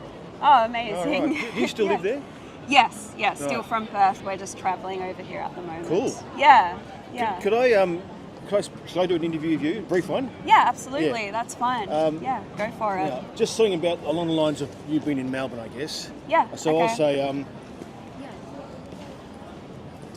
I'll say you're an animal rights activist, and Yes. you do most of your filming in Perth. Is that right? Yes, that's but right. occasionally you go to Sydney and Melbourne. And Lee Priest, the blonde myth, is here with us today, everyone, and I'm so excited for today. Age did you actually first start the real stand? 19, because from the age of 13 to 19, I pretty much won everything. From 14, I was 15, I was competing in men's open classes and beating open men. At 17, when I was still natural, I won my first overall Mr. Australia, but they said I was too young to turn pro. So at 18, I won it again, still said I was too young. 19, I won the Australia again, still said I was too young. And that's when Lou Zwick was bringing me to America to do the Niagara Falls Amateur. And when I got over there, I figured, well, if I'm going over there now, the Americans are a lot bigger, maybe, because I was still a lightweight, which was like under 72 kilos. So that's only like, 150, 60 pounds or something. Because I had like the symmetry and the muscle in the right places, I looked at the illusion on stage. I looked a lot bigger. But so I figured, well, I better just get on something. So I took Deca, 200 milligrams of Deca for 8 weeks and put on 20 pounds of muscle like that. So if you look online. Why Deca? I just thought it was just an easy, basic one. My friend had some. I said, let me just try Deca. I've no rhyme or reason, because when it comes to drugs, I've never read an anabolic steroid handbook. I've never That's funny. got into it. Because to me, when I was young, and even now, it was all about the training, the nutrition, the sleeping. To me, the drug. Do you think women's disproportionately stupid politics is due to women being dum-dums more often, or that women just don't learn to use their brains as well as men, like generally? I think what you'll find is there's a much higher proportion of men that are higher up on the IQ spectrum, whereas there's not nearly as many very intelligent women, and the distribution of their IQ is more towards like right smack dab in the middle. On top of that, there's just differences in the way women tend to think. They tend to be more egalitarian in their kind of in the way they like construct social norms, whereas men are more meritocratic. Yeah, meritocratic. So men create meritocracies, whereas women create like No. More egalitarian societies. So just based on that egalitarian preference, they're more prone to being in favor of like communism, or at the like less retarded end of the spectrum, just more like social services, like welfare, free healthcare, just social safety net type stuff, like unemployment, free childcare, stuff like that. So that's probably like the big reason why they end up preferring like dumb political views. On top of that, women have different competitive strategies. So women have like anti-competitive strategies, whereas men have pro-competitive strategies. So women will try to sabotage other people, whereas men will just try to get better and outdo other people. So that probably also leads towards them favoring communism, because again, a big ideological thing in communism is to take away the most successful people's wealth, basically murder all the rich elites, all the successful businessmen, all the people who are able to actually make money being entrepreneurs, and just kill them or steal their money through taxes or something, and then give it to everybody else. So again, if you have that anti-competitive mindset, like more women tend to steer in that direction, women are going to prefer something like that. And I do think there is a cultural thing where women just aren't expected to be smart and competent and think about things. So there are a lot of women who just have no fucking hobbies or interests. They don't really learn anything just because they're not expected to. There's no social standard for it, and they end up just having worse critical thinking skills. Drugs were the last thing. Sadly now, kids are putting the cart before the horse, and they're getting on drugs before they even start training. So I'm always like, you need to have some foundation work. And it's like when young kids come up and they go, I want to be a pro. How can I be pro? I said, anarchy is fucking retarded. There's never been any successful society that's had some anarcho system. It's fucking dumb. Listen, if you go to the gym and you do everything right, you eat right, you train right, you get your rest in, if you have the genetics to be a bodybuilder, you'll know it, because people who just do all that natural stuff, you'll see them at the gym, they'll be training, and month by month you're like, God, look at that guy growing. People will accuse them of being on gear just because they have good genetics. And I was like that. I just kept growing and growing. But then I figure, well, if I'm going to America to play with the big guys, I better go on. And it's easy, because if you look at, there's photos online of where I'm in the Australian bush at 19. I look like... Is it too late for C4? Definitely for me. Like a nice Bob Parisi type physique. But then you look at the end of the year when I'm 19 with the 20 extra pounds, it's more like a miniature Dorian Yates. You can see the muscle where it's gone boom. So the 200 milligrams a deca for 8 weeks was my first cycle. Quick pause here for a second. I want to point out that I've opened another YouTube channel called Testosteronology. So what about, do you have, everyone has a coach now. Have you ever had a coach? Never had a coach. I just learned from trial and error. And that's why I think these coaches get too much praise, because when you look at the likes of Ronnie Coleman, Phil Heath, like all these top guys who have coaches, I've always said my grandmother could put you on a fucking diet and a drug cycle and you would grow, because they're like the top 1% in genetics. They could do anything and still grow and be good. So to me, I've always said, you don't really, look, if you're just the average person and you don't know anything about training and stuff, sure. But if you're an elite athlete and you're turned pro, you know what foods your body can handle. You know what drugs by now you can take. You know how to train. All you really need is a good train. Right.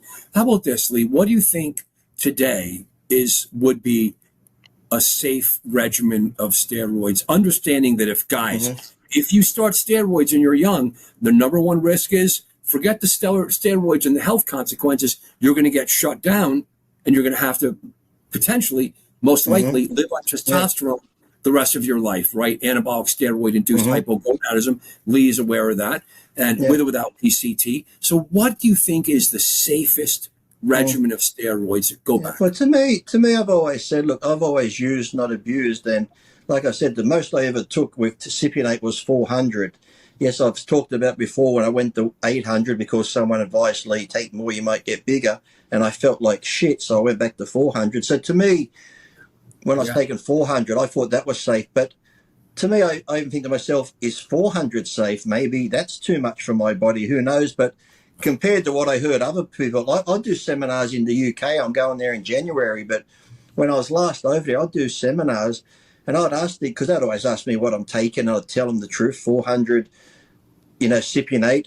Right now, I've been off everything for 7 weeks. Maybe in another week I might go back on to SUS 250.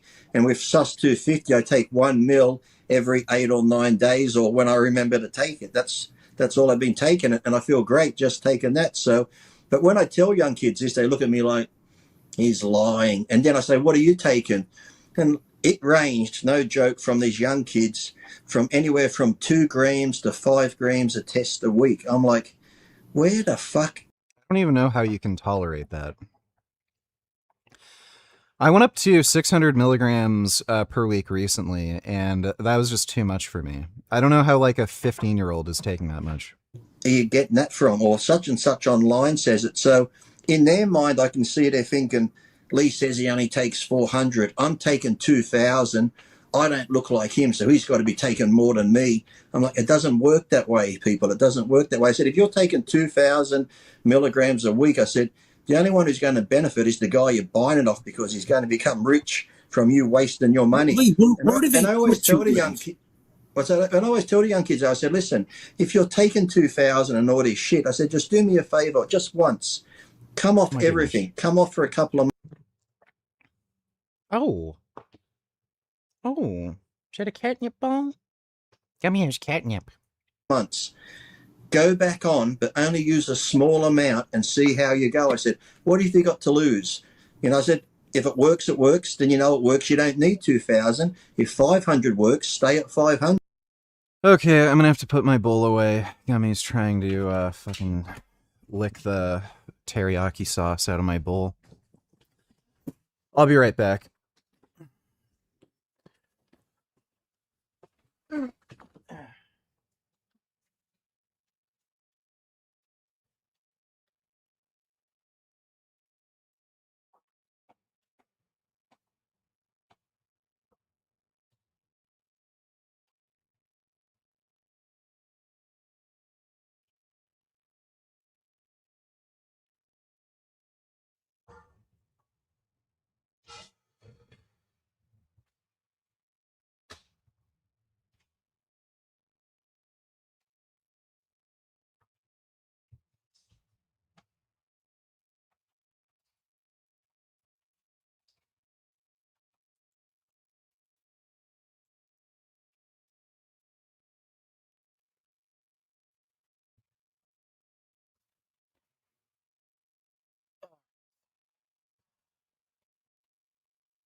And that's like with me, when I've always used the small amounts, I always got results. So I never had that mentality where I got to take more. I got to take more. I've never had that mentality when I was off, because I got friends. I can't train hard because I'm not on anything. I'm like, that's just an excuse. I said, if you think that way mentally, you're going to go nowhere. Some of my best lifts was when I was off the gear and I was just bulked up. So, but people get that mentality. I can't train if I'm not on the gear. I can't train hard. I'm like, yous are just crazy. Where do they put 2 grams? Lee, where do you put? That's what I said to him. I said, where would you put it? I'm like, no, where are you shooting it? You know? Lee, Trend, give us thoughts on Trend. Trend, have you ever used any? Oh, okay. I used Trend 4 times my whole career. The last time was when I was married to Cafe Le Francois, the bodybuilder. I thought, you know, I said, I'm going to the bathroom, I'm going to have a shot of it. I thought I was going to die because, you know, you get the Trend cough, which you can't stop coughing. But this time, I don't know what was in it. As soon as I put it in, I got the cough, but then my chest got that tight. I mean, as if someone just punched me in the sternum. I mean, I was gasping for air. I'm like this. I got the needle hanging out my shoulder. And like the pain through here was that great. I just ripped it out. I thought, fuck that. And like I said, and I never did it since then. I figured any drug that makes me feel that bad, I'm not going to do. That's why I get amazed now when I read. I haven't had a Tren cough yet. I don't know if that's just a unique thing with Tren Ace. I'm on Tren and Enthate. It might be a Tren Ace thing. And I also mix it with my other steroids, so I fill up the same syringe. So I draw out the testosterone, draw out the Boldenone, and then draw out the Tren. I don't know if that has anything to do with it too, but I haven't had any Tren cough. I'm also not taking that much either. It's what, 15 milligram or no, 14 milligrams a day. So yeah, it's just not that much. Some boards, and young kids are like, yeah, I'm on trend. Oh. I'm getting no sleep. I'm restless. I'm irritable. I'm this. I'm thinking, Well, hello there. Oh.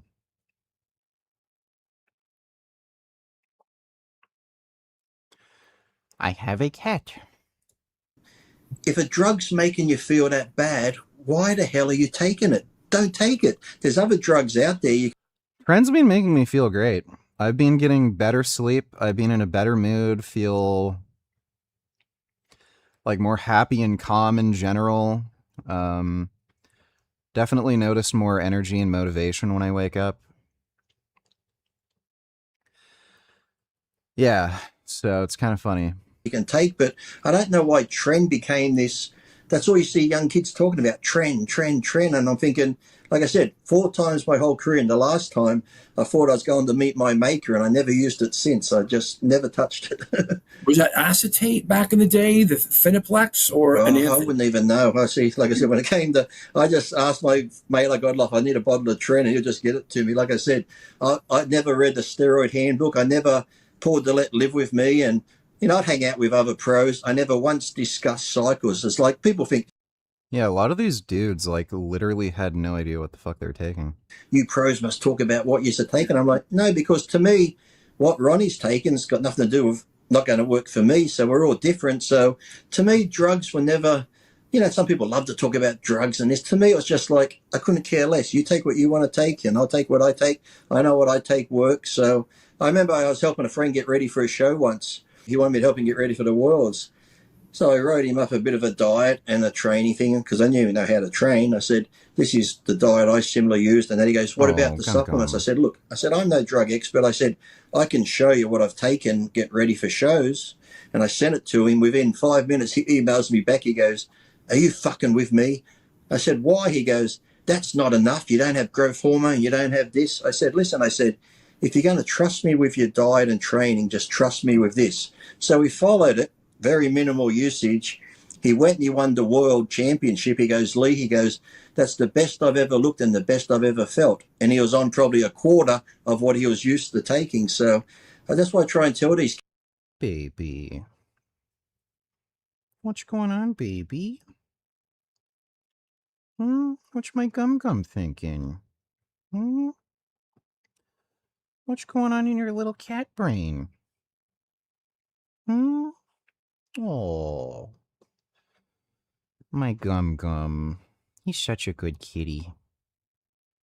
Oh my goodness, he is so good.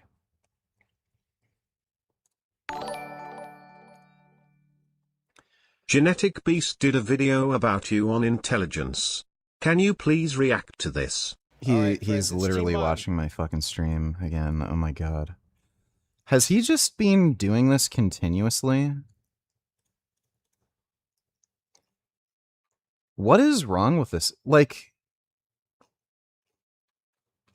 so he, like, did somebody just send him that? Or does he just watch my streams and then when he's mentioned, like,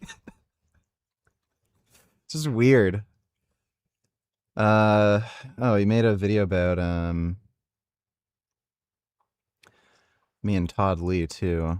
All right, friends.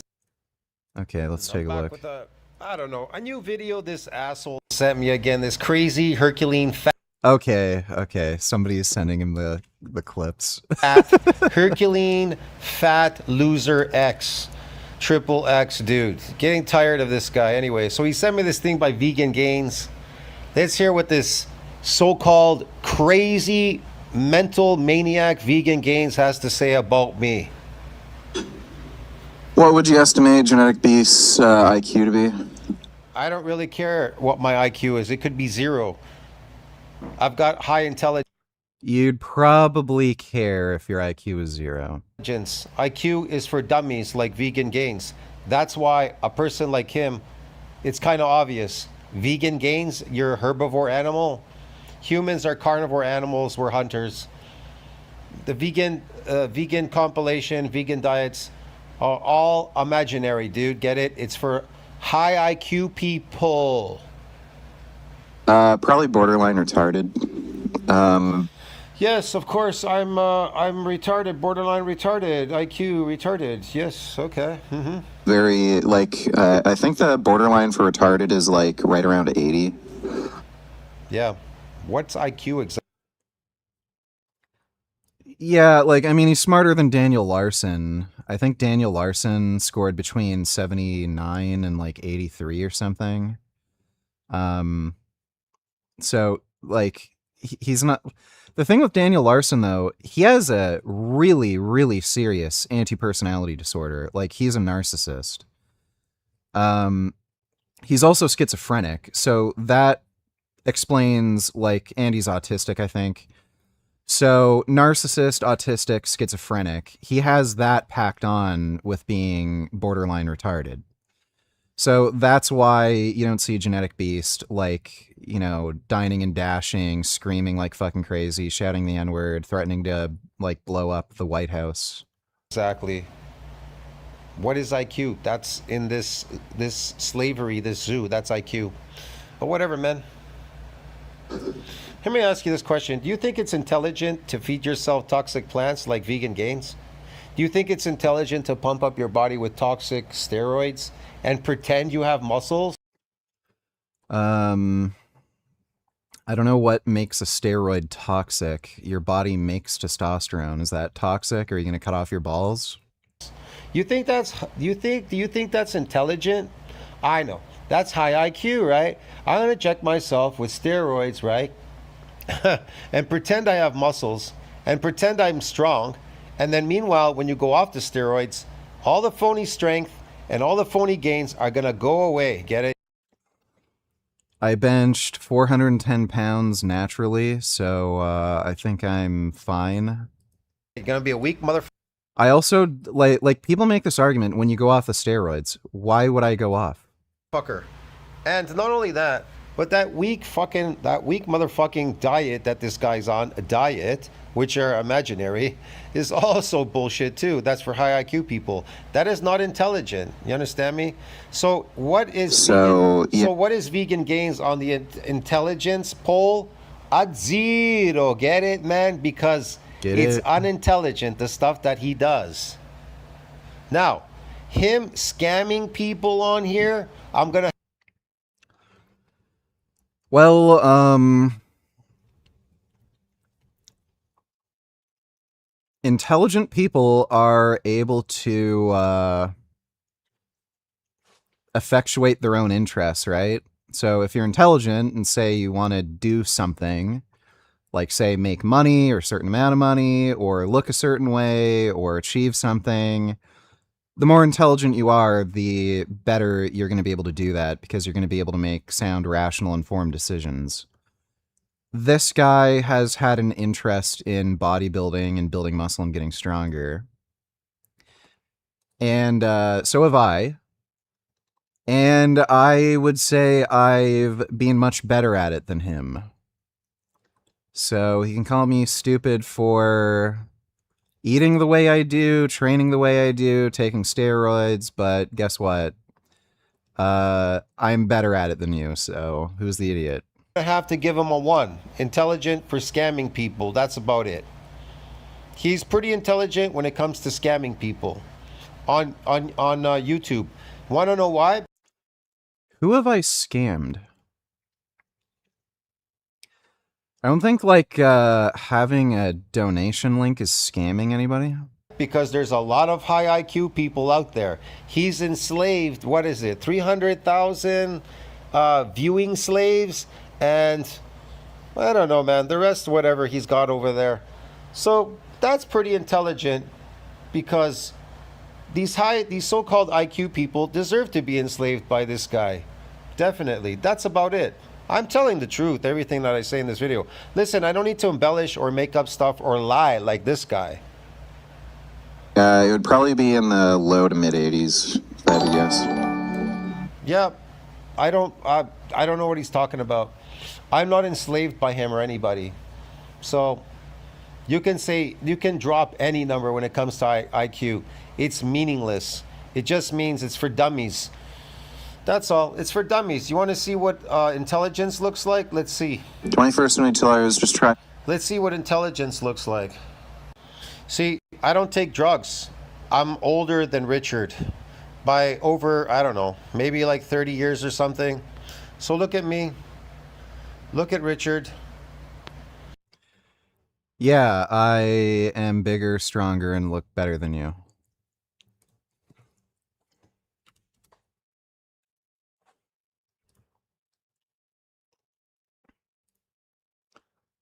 So, yeah, I think you're getting mogged there, buddy. I don't know what to tell you, but, you're fatter and you have less muscle and you're weaker. There's me. And this is what I eat every day. Every day. I eat real food. Real food. Real food. Is that at the same buffet in the same day? Real food. Guess that's why he's, like, overweight. And there I am again. At 60. Yeah, this guy is kind of deranged. Practically 60 years old. Here I am again. And look at Richard at 34. Look at me. Well, I'm 35. And look at Richard. Yeah, I mean, I look better than you at 35. I'm cheating a bit because I'm younger, but still. Like, this guy has never been as big, strong, or looked as good as me. On steroids at 34. And I'll be a lot bigger soon anyways. And it'll be all real. It will not be fake. My strength, my muscle will not be fake. In the next... Okay, cool. Let's see you bench 4 plates. If I keep going for the next 3 months... Should I rile him up?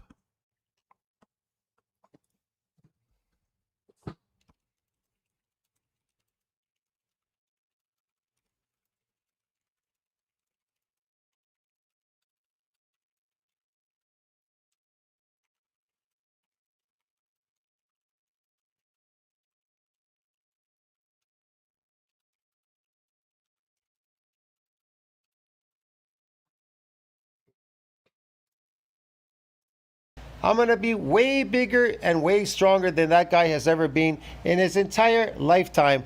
And I'm already stronger and bigger than him, which he cannot accomplish in his entire lifetime, which I've already done in two months. So there you go. And I haven't even reached the 3rd month in myofibrillar growth, okay?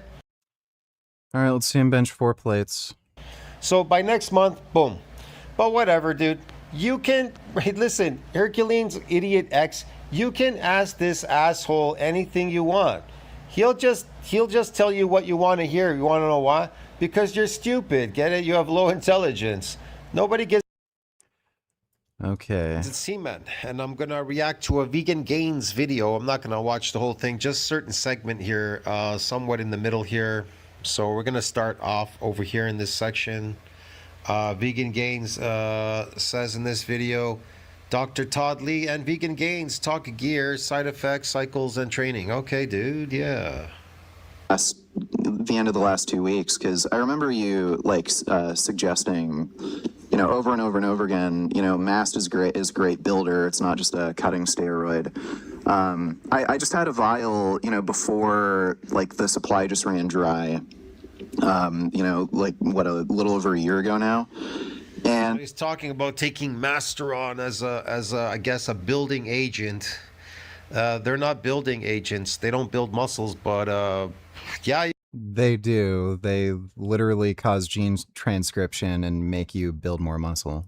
You could say whatever you want. I don't know, man. They're enhanced performing drugs. That's why they don't call them muscle building drugs. I just finally decided to try it, and yeah, you're right about mass. Muscles are post-mitotic.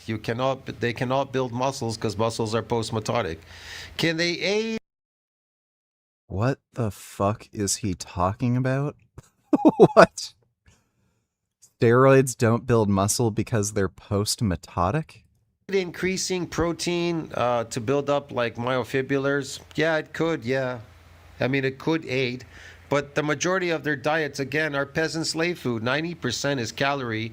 These so-called calories, not nutrients, protein, but calories, which is imaginary. Get it? Watch. Listen to what he says.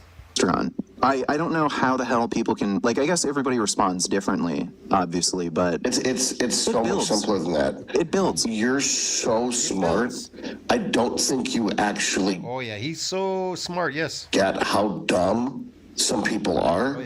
So this is literally what's happening. They're only Yeah, there's a lot of people that are so dumb out there, they don't understand that calories do not build muscles. What builds muscles is protein, animal protein, nutrients. using Masteron on prep and at the end of prep. So there's no calories. Right. So they don't See? So there's no calories, so they don't grow. grow. So there's no calories, so they don't grow at the end of prep using Masteron. So think about it. Do calories build muscles? No. That is such a bizarre thing to say. You need a certain amount of calories to support anabolism. Like your body has energy requirements to do things. So if you were to eat like 200 grams of protein in a day, which might be, the ideal target for your body weight, if you're literally only eating 200 grams of protein, that would be 800 total calories. Try building muscle on only 800 calories. See how that goes. 21st donated $2. Let me see. I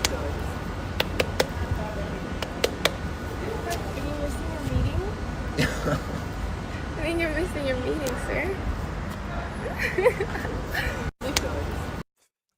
They're so weird. So if you don't know by now, then you should probably get familiar.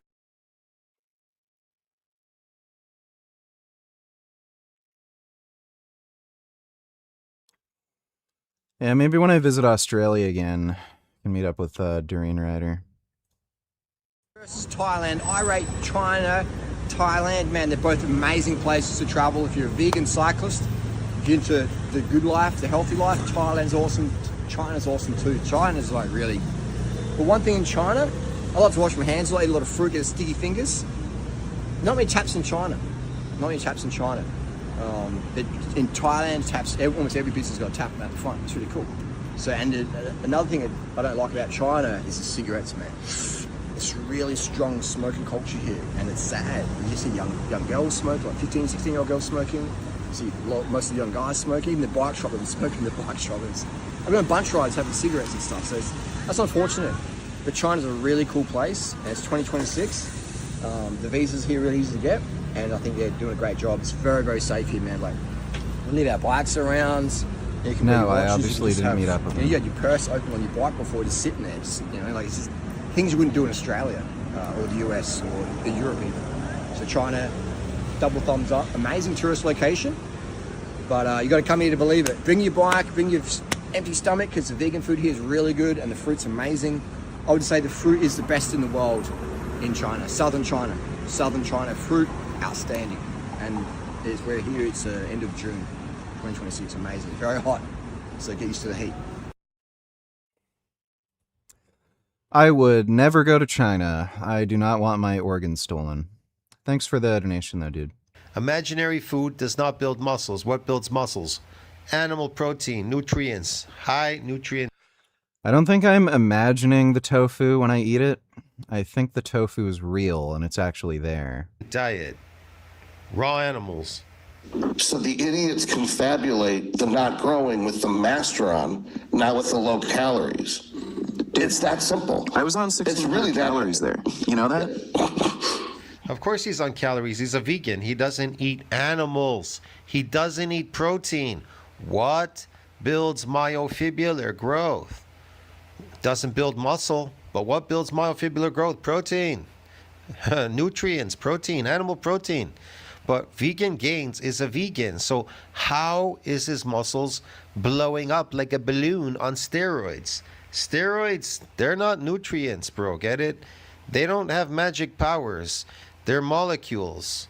So why calories? How is calories making him look like this? And why does this guy eat probably some protein, but he also eats calories too.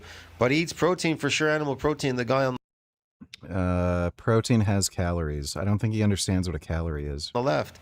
So why do they look the same on steroids? Ask yourself that question. Oh, wow, really? I was on 1,600 calories, dieting like fucking crazy, just so I... There you go, 1,600 calories, imaginary food. He's eating imaginary food. How do fat people get fat? Why don't fat people get fat eating real food called animals? They do. Yeah. Right? Why do they get fat eating imaginary food? Because they're starving. Get it? I don't get it. If it was imaginary, then they wouldn't be eating anything, and then they wouldn't be gaining weight. So what happens? You get fat because it starts loading in there. Triglyceride loads in your muscle as like glycogen. It's an energy source. You could say energy, I guess. You could call it that. Calorie, energy. There's no such thing as calories anyways. It's just imaginary food. looked shredded as fuck when I went to Australia. I was still blowing up on mast. He was blowing up but looked shredded. In other words, you're stretching out your skin as well, right? If your muscles are blowing up, it's stretching the fat cells. They're getting stretched. But yes, there's less accumulation of because the cutting drugs he's taking, so it removes the triglyceride but retains the glycogen and the inflammation and garbage in his muscles. The peasant slave food.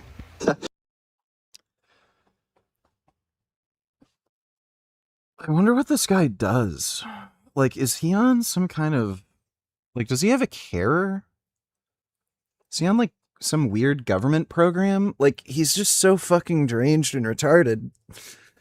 I can't imagine this guy, like, holding down a job. Well, then that, I don't even have an explanation for that. You're responding way better than anybody, even me, responds to it. That's for sure. Yeah, that's great. I love it. I wish I could find more. I might have found a reliable supply of it now in Canada. If you're asking me, the reason people take steroids is because they can't afford to eat, man. That's why they're poor and they can't afford to eat real food. So they take steroids to imagine in their head they're creating muscles. Imaginary. Steroids are cheaper than food, but I can also afford food. Muscles, bro. Get it? With calories, man. Imaginary food. So we'll see. I'll have to get the stuff tested, but mast is great and doesn't affect my blood pressure at all. I don't get the I don't feel it. Doesn't get the heebie-jeebies. Test as the dose increases, you kind of feel something with mast. I was just getting bigger. So like no bloating, no water retention. Big O live team. Wonder what that is. And no blood pressure increases, nothing. It's very innocuous. Do you want to know something scary? Kids out there, if you're going to use it, these stupid amounts that you're listening to people taking, look, yes, some pros do take large amounts and have, but the majority of them don't. They've just got great receptors. They respond well. Right. But like I said, just listening to some dickhead on the internet because he goes, if you guys want to grow, I read some of these cycles and I'm thinking, my God, I've never done anything like that. And I know like Honey Rambod got mad at me because he wanted to help me once and he saw my training and died. He goes, that's good. He goes, well, here's a cycle. And he had like 6 to 8 different drugs. And I was living with Mike Yablon from New York at the time. He was staying with me. And I showed him the list. I said, I'm not fucking taking 8 different fucking drugs. I was like, fuck that. So to me, when I got ready for a show, I took 3 at the most and maybe clenbuterol. But I always found when I first started, like I said, at 19 with Deca, I used Deca. I think then later on I did a cycle of Dianabol because I'd always just take one drug at a time just to see how my body reacted to that drug and how it felt, because you got young kids now who start their first cycle on 4 or 5 drugs and they're like, oh, this is working, that's working. I'm like, how do you know? I said, you're taking 5 drugs. Maybe only 2 of them are benefiting you. The other 3 aren't doing shit because you just put them all in at once. You're better off taking one at a time to see how your body reacts to it. That way, when it when you do want to combine some drugs, at least you're combining ones that you know work with your body. And this is old school, and why bodybuilders from the old days have stuck around longer than the more postmodern guys, around the turn of the century. What about diuretics? Well, diuretics, I was always very mild. I remember on the European tour, I had a Lasix once. Sean Davies, God rest his soul, because Paul Dillette and I and Vince Taylor, after the 4th show, we found a Chinese shop and they were like, oh, fuck this diet. So we started to put water on. Sean's like, Lee, I got a 10 milligram Lasix you can have. So I took it. Oh my God, I'm laying in the hotel room. I'm getting spasms. I'm getting cramps.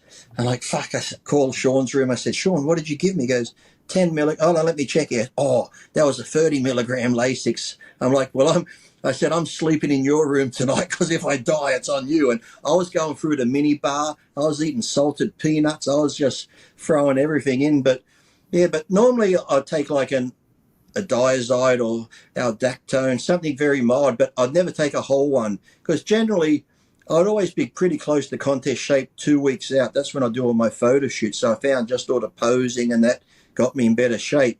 And if the show was Saturday, maybe Wednesday night I'll take half a diuretic. If I look good Thursday, I wouldn't take anything. Then maybe the Thursday night only a quarter, because when you're that lean, I always cautioned on just a little bit because, some guys would take a whole one Wednesday, then they'll take 2 on Thursday. And if you pull all that water out, you're going to be flat. You can't get it back in time, and you just screw up all your electrolytes, and normally that's where you're going to have problems. So everything I did, I always done sparingly along my whole career. I never went full on crazy. What are you doing now, Lee? Tell us, let's wrap up with this. This is an amazing interview, and I can't thank you enough. We got to do more of this together. Yeah. What are your closing words just for today?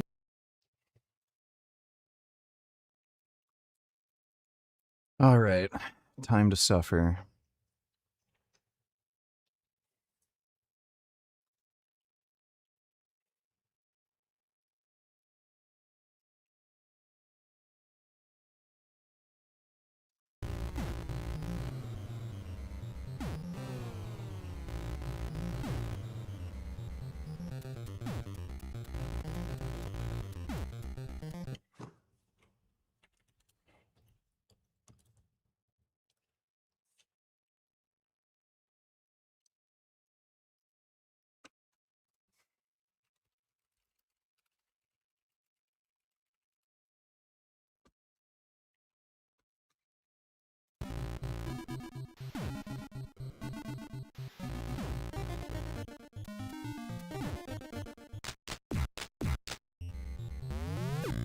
Oh my God, I'm retarded.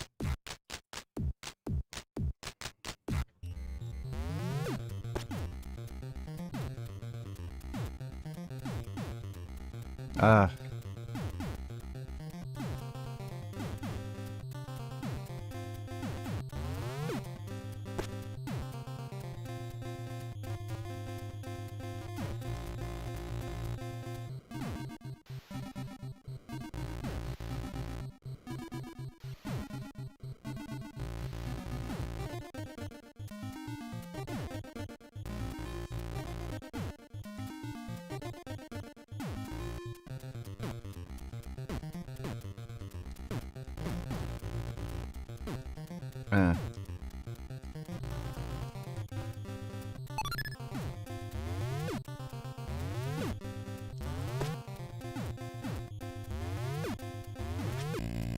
Fuck.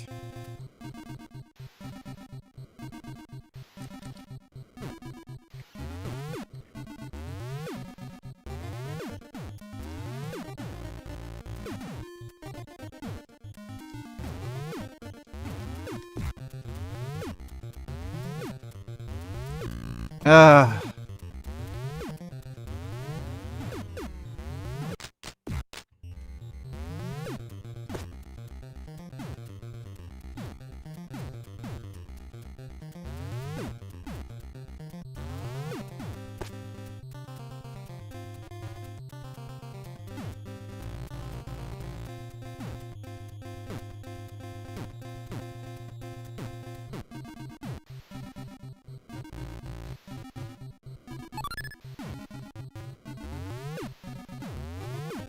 Damn it! Oh no. I'm getting impatient already.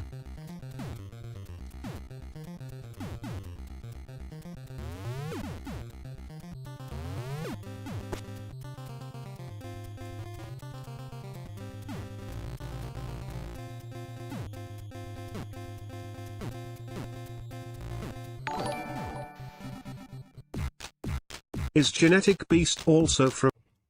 No, he's not. Thanks for the donation, dude.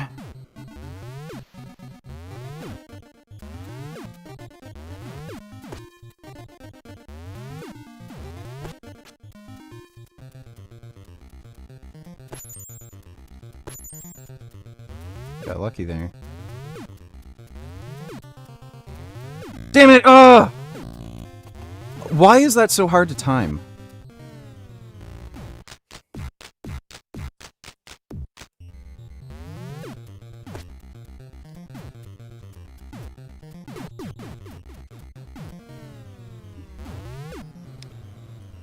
All right.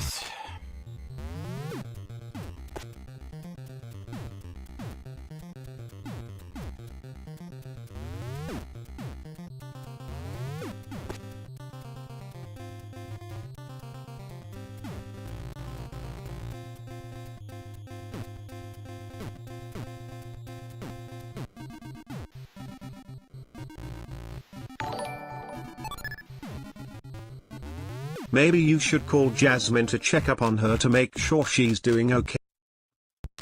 No. Thanks for that donation, dude.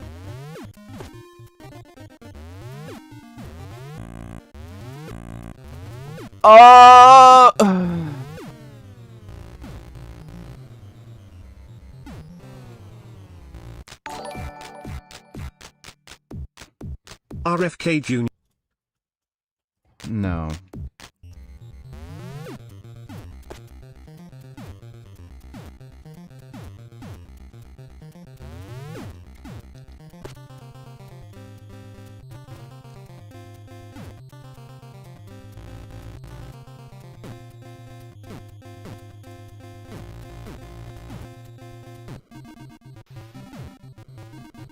No, fuck, damn it,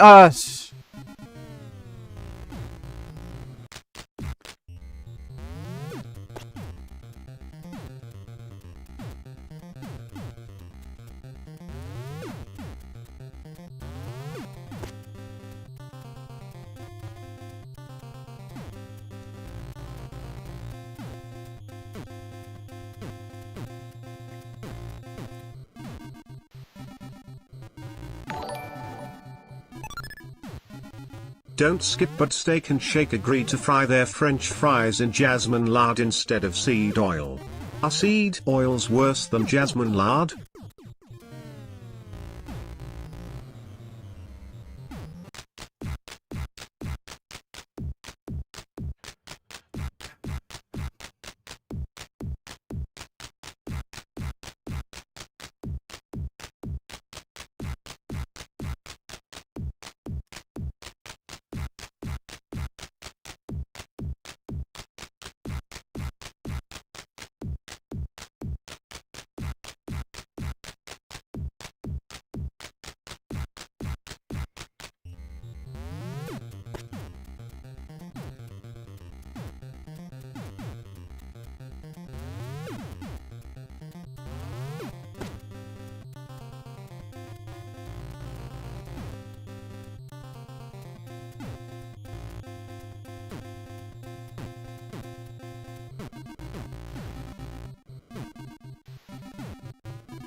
Fuck. Fucking asshole.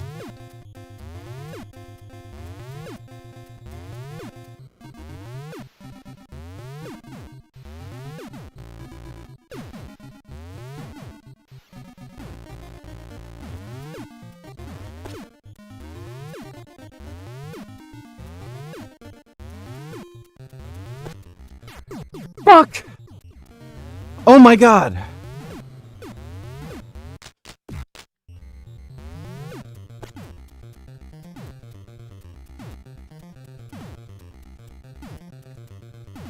Oh, dude, it's happening.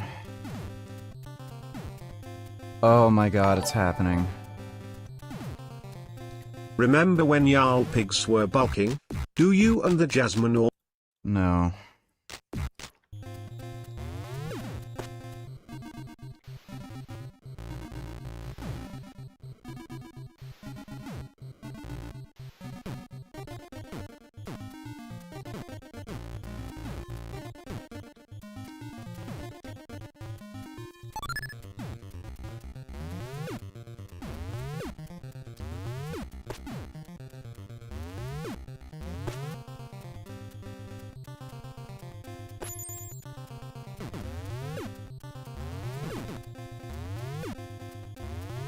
Ah! Fuck!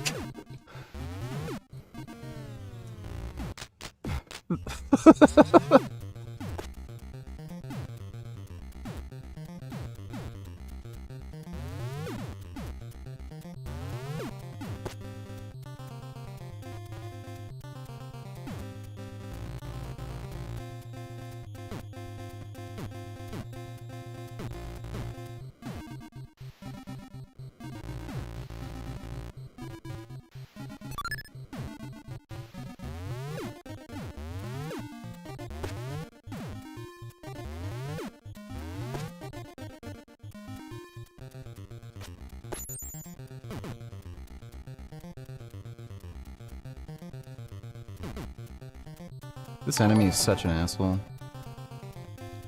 Hi everyone. Today me and Jasmine are getting married. And our friends are gonna... Not today. Oh, crap.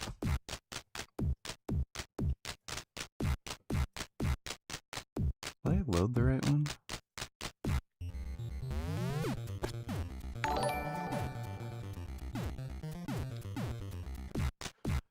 Weird spherage videos, let me see. If these are long and boring, I'm not watching them.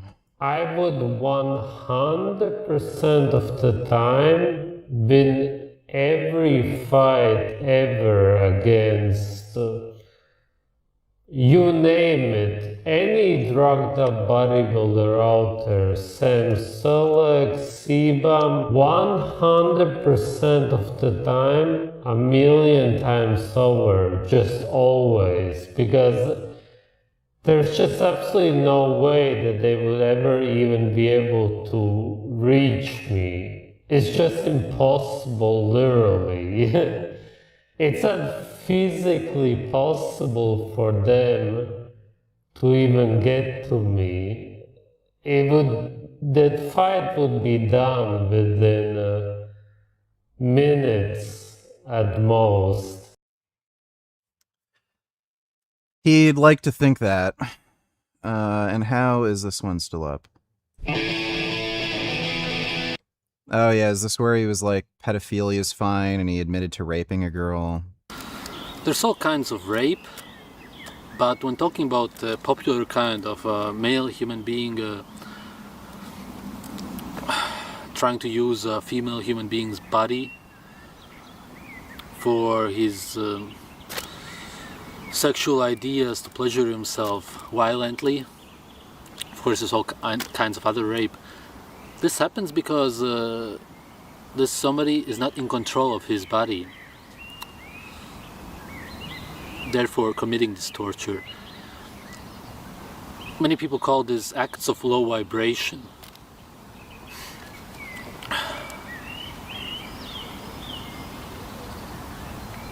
If you believe in that, of course you need an extra sense to see that everything is vibrating. You can feel it on your skin, you can see it, you can hear it.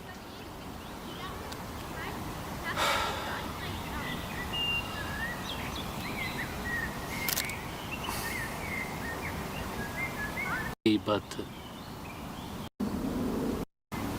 Okay, he talks really slow and he's boring. I'm not watching that. Thanks for the donation, dude.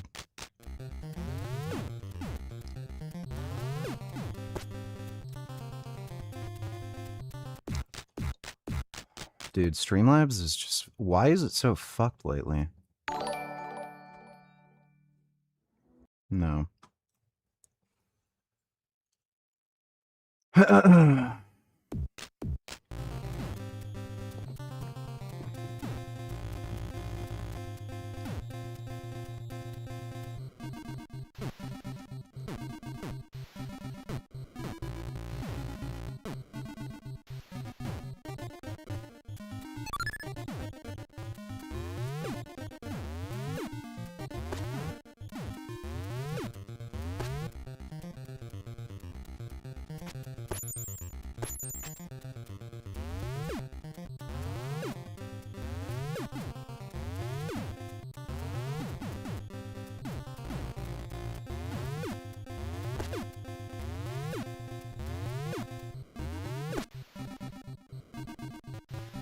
Oh. Damn it! Oh my god. Fat Jasmine eating corn on the cob.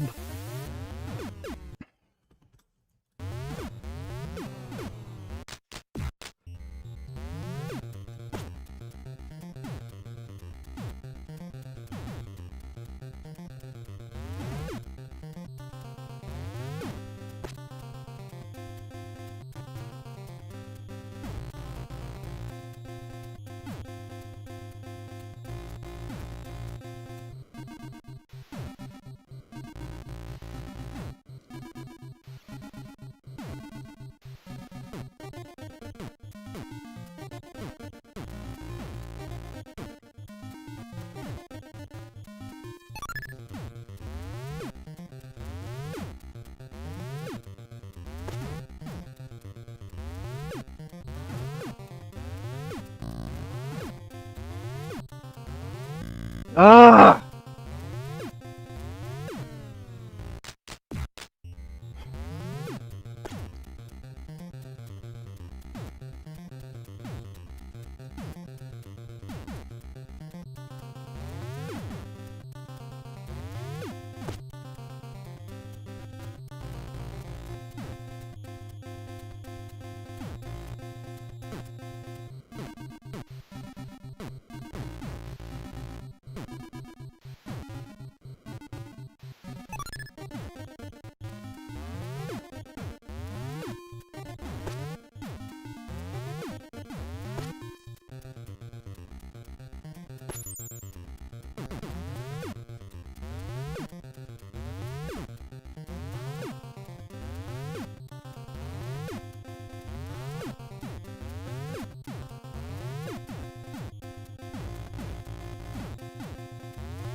Oh shit.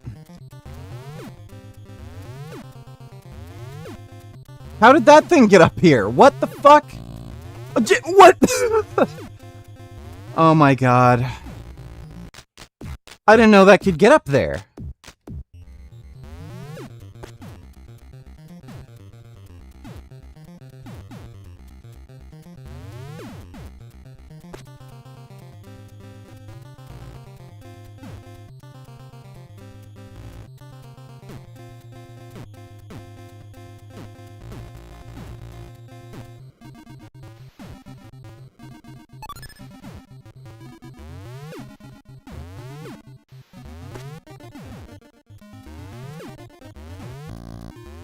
Oh my god.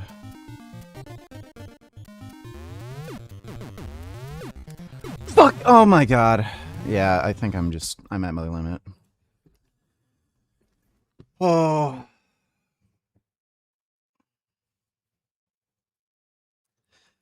Son of a bitch.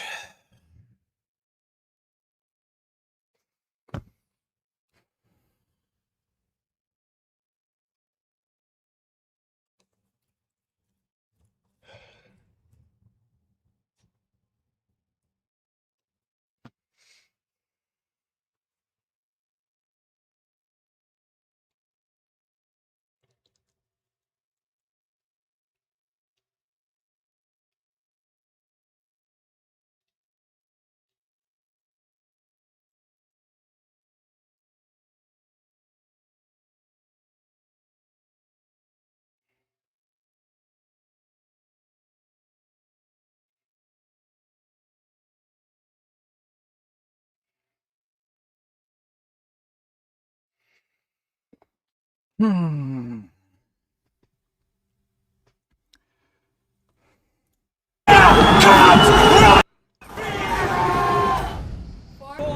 Second split now. Fishback looks on, then nervously he might. It'll be his first Red Bull Saddle about whose series win if he can get it today. Look at that. Setting up all the way wide, avoiding the dude in the hallway. Oh, look how close he is. 0.13. And that was super fast around that left. He held a good line there. Oh, he's risking so much. He was on the edge there with that boardwalk as well. So I would hurt myself doing that. I would have fallen right at the start.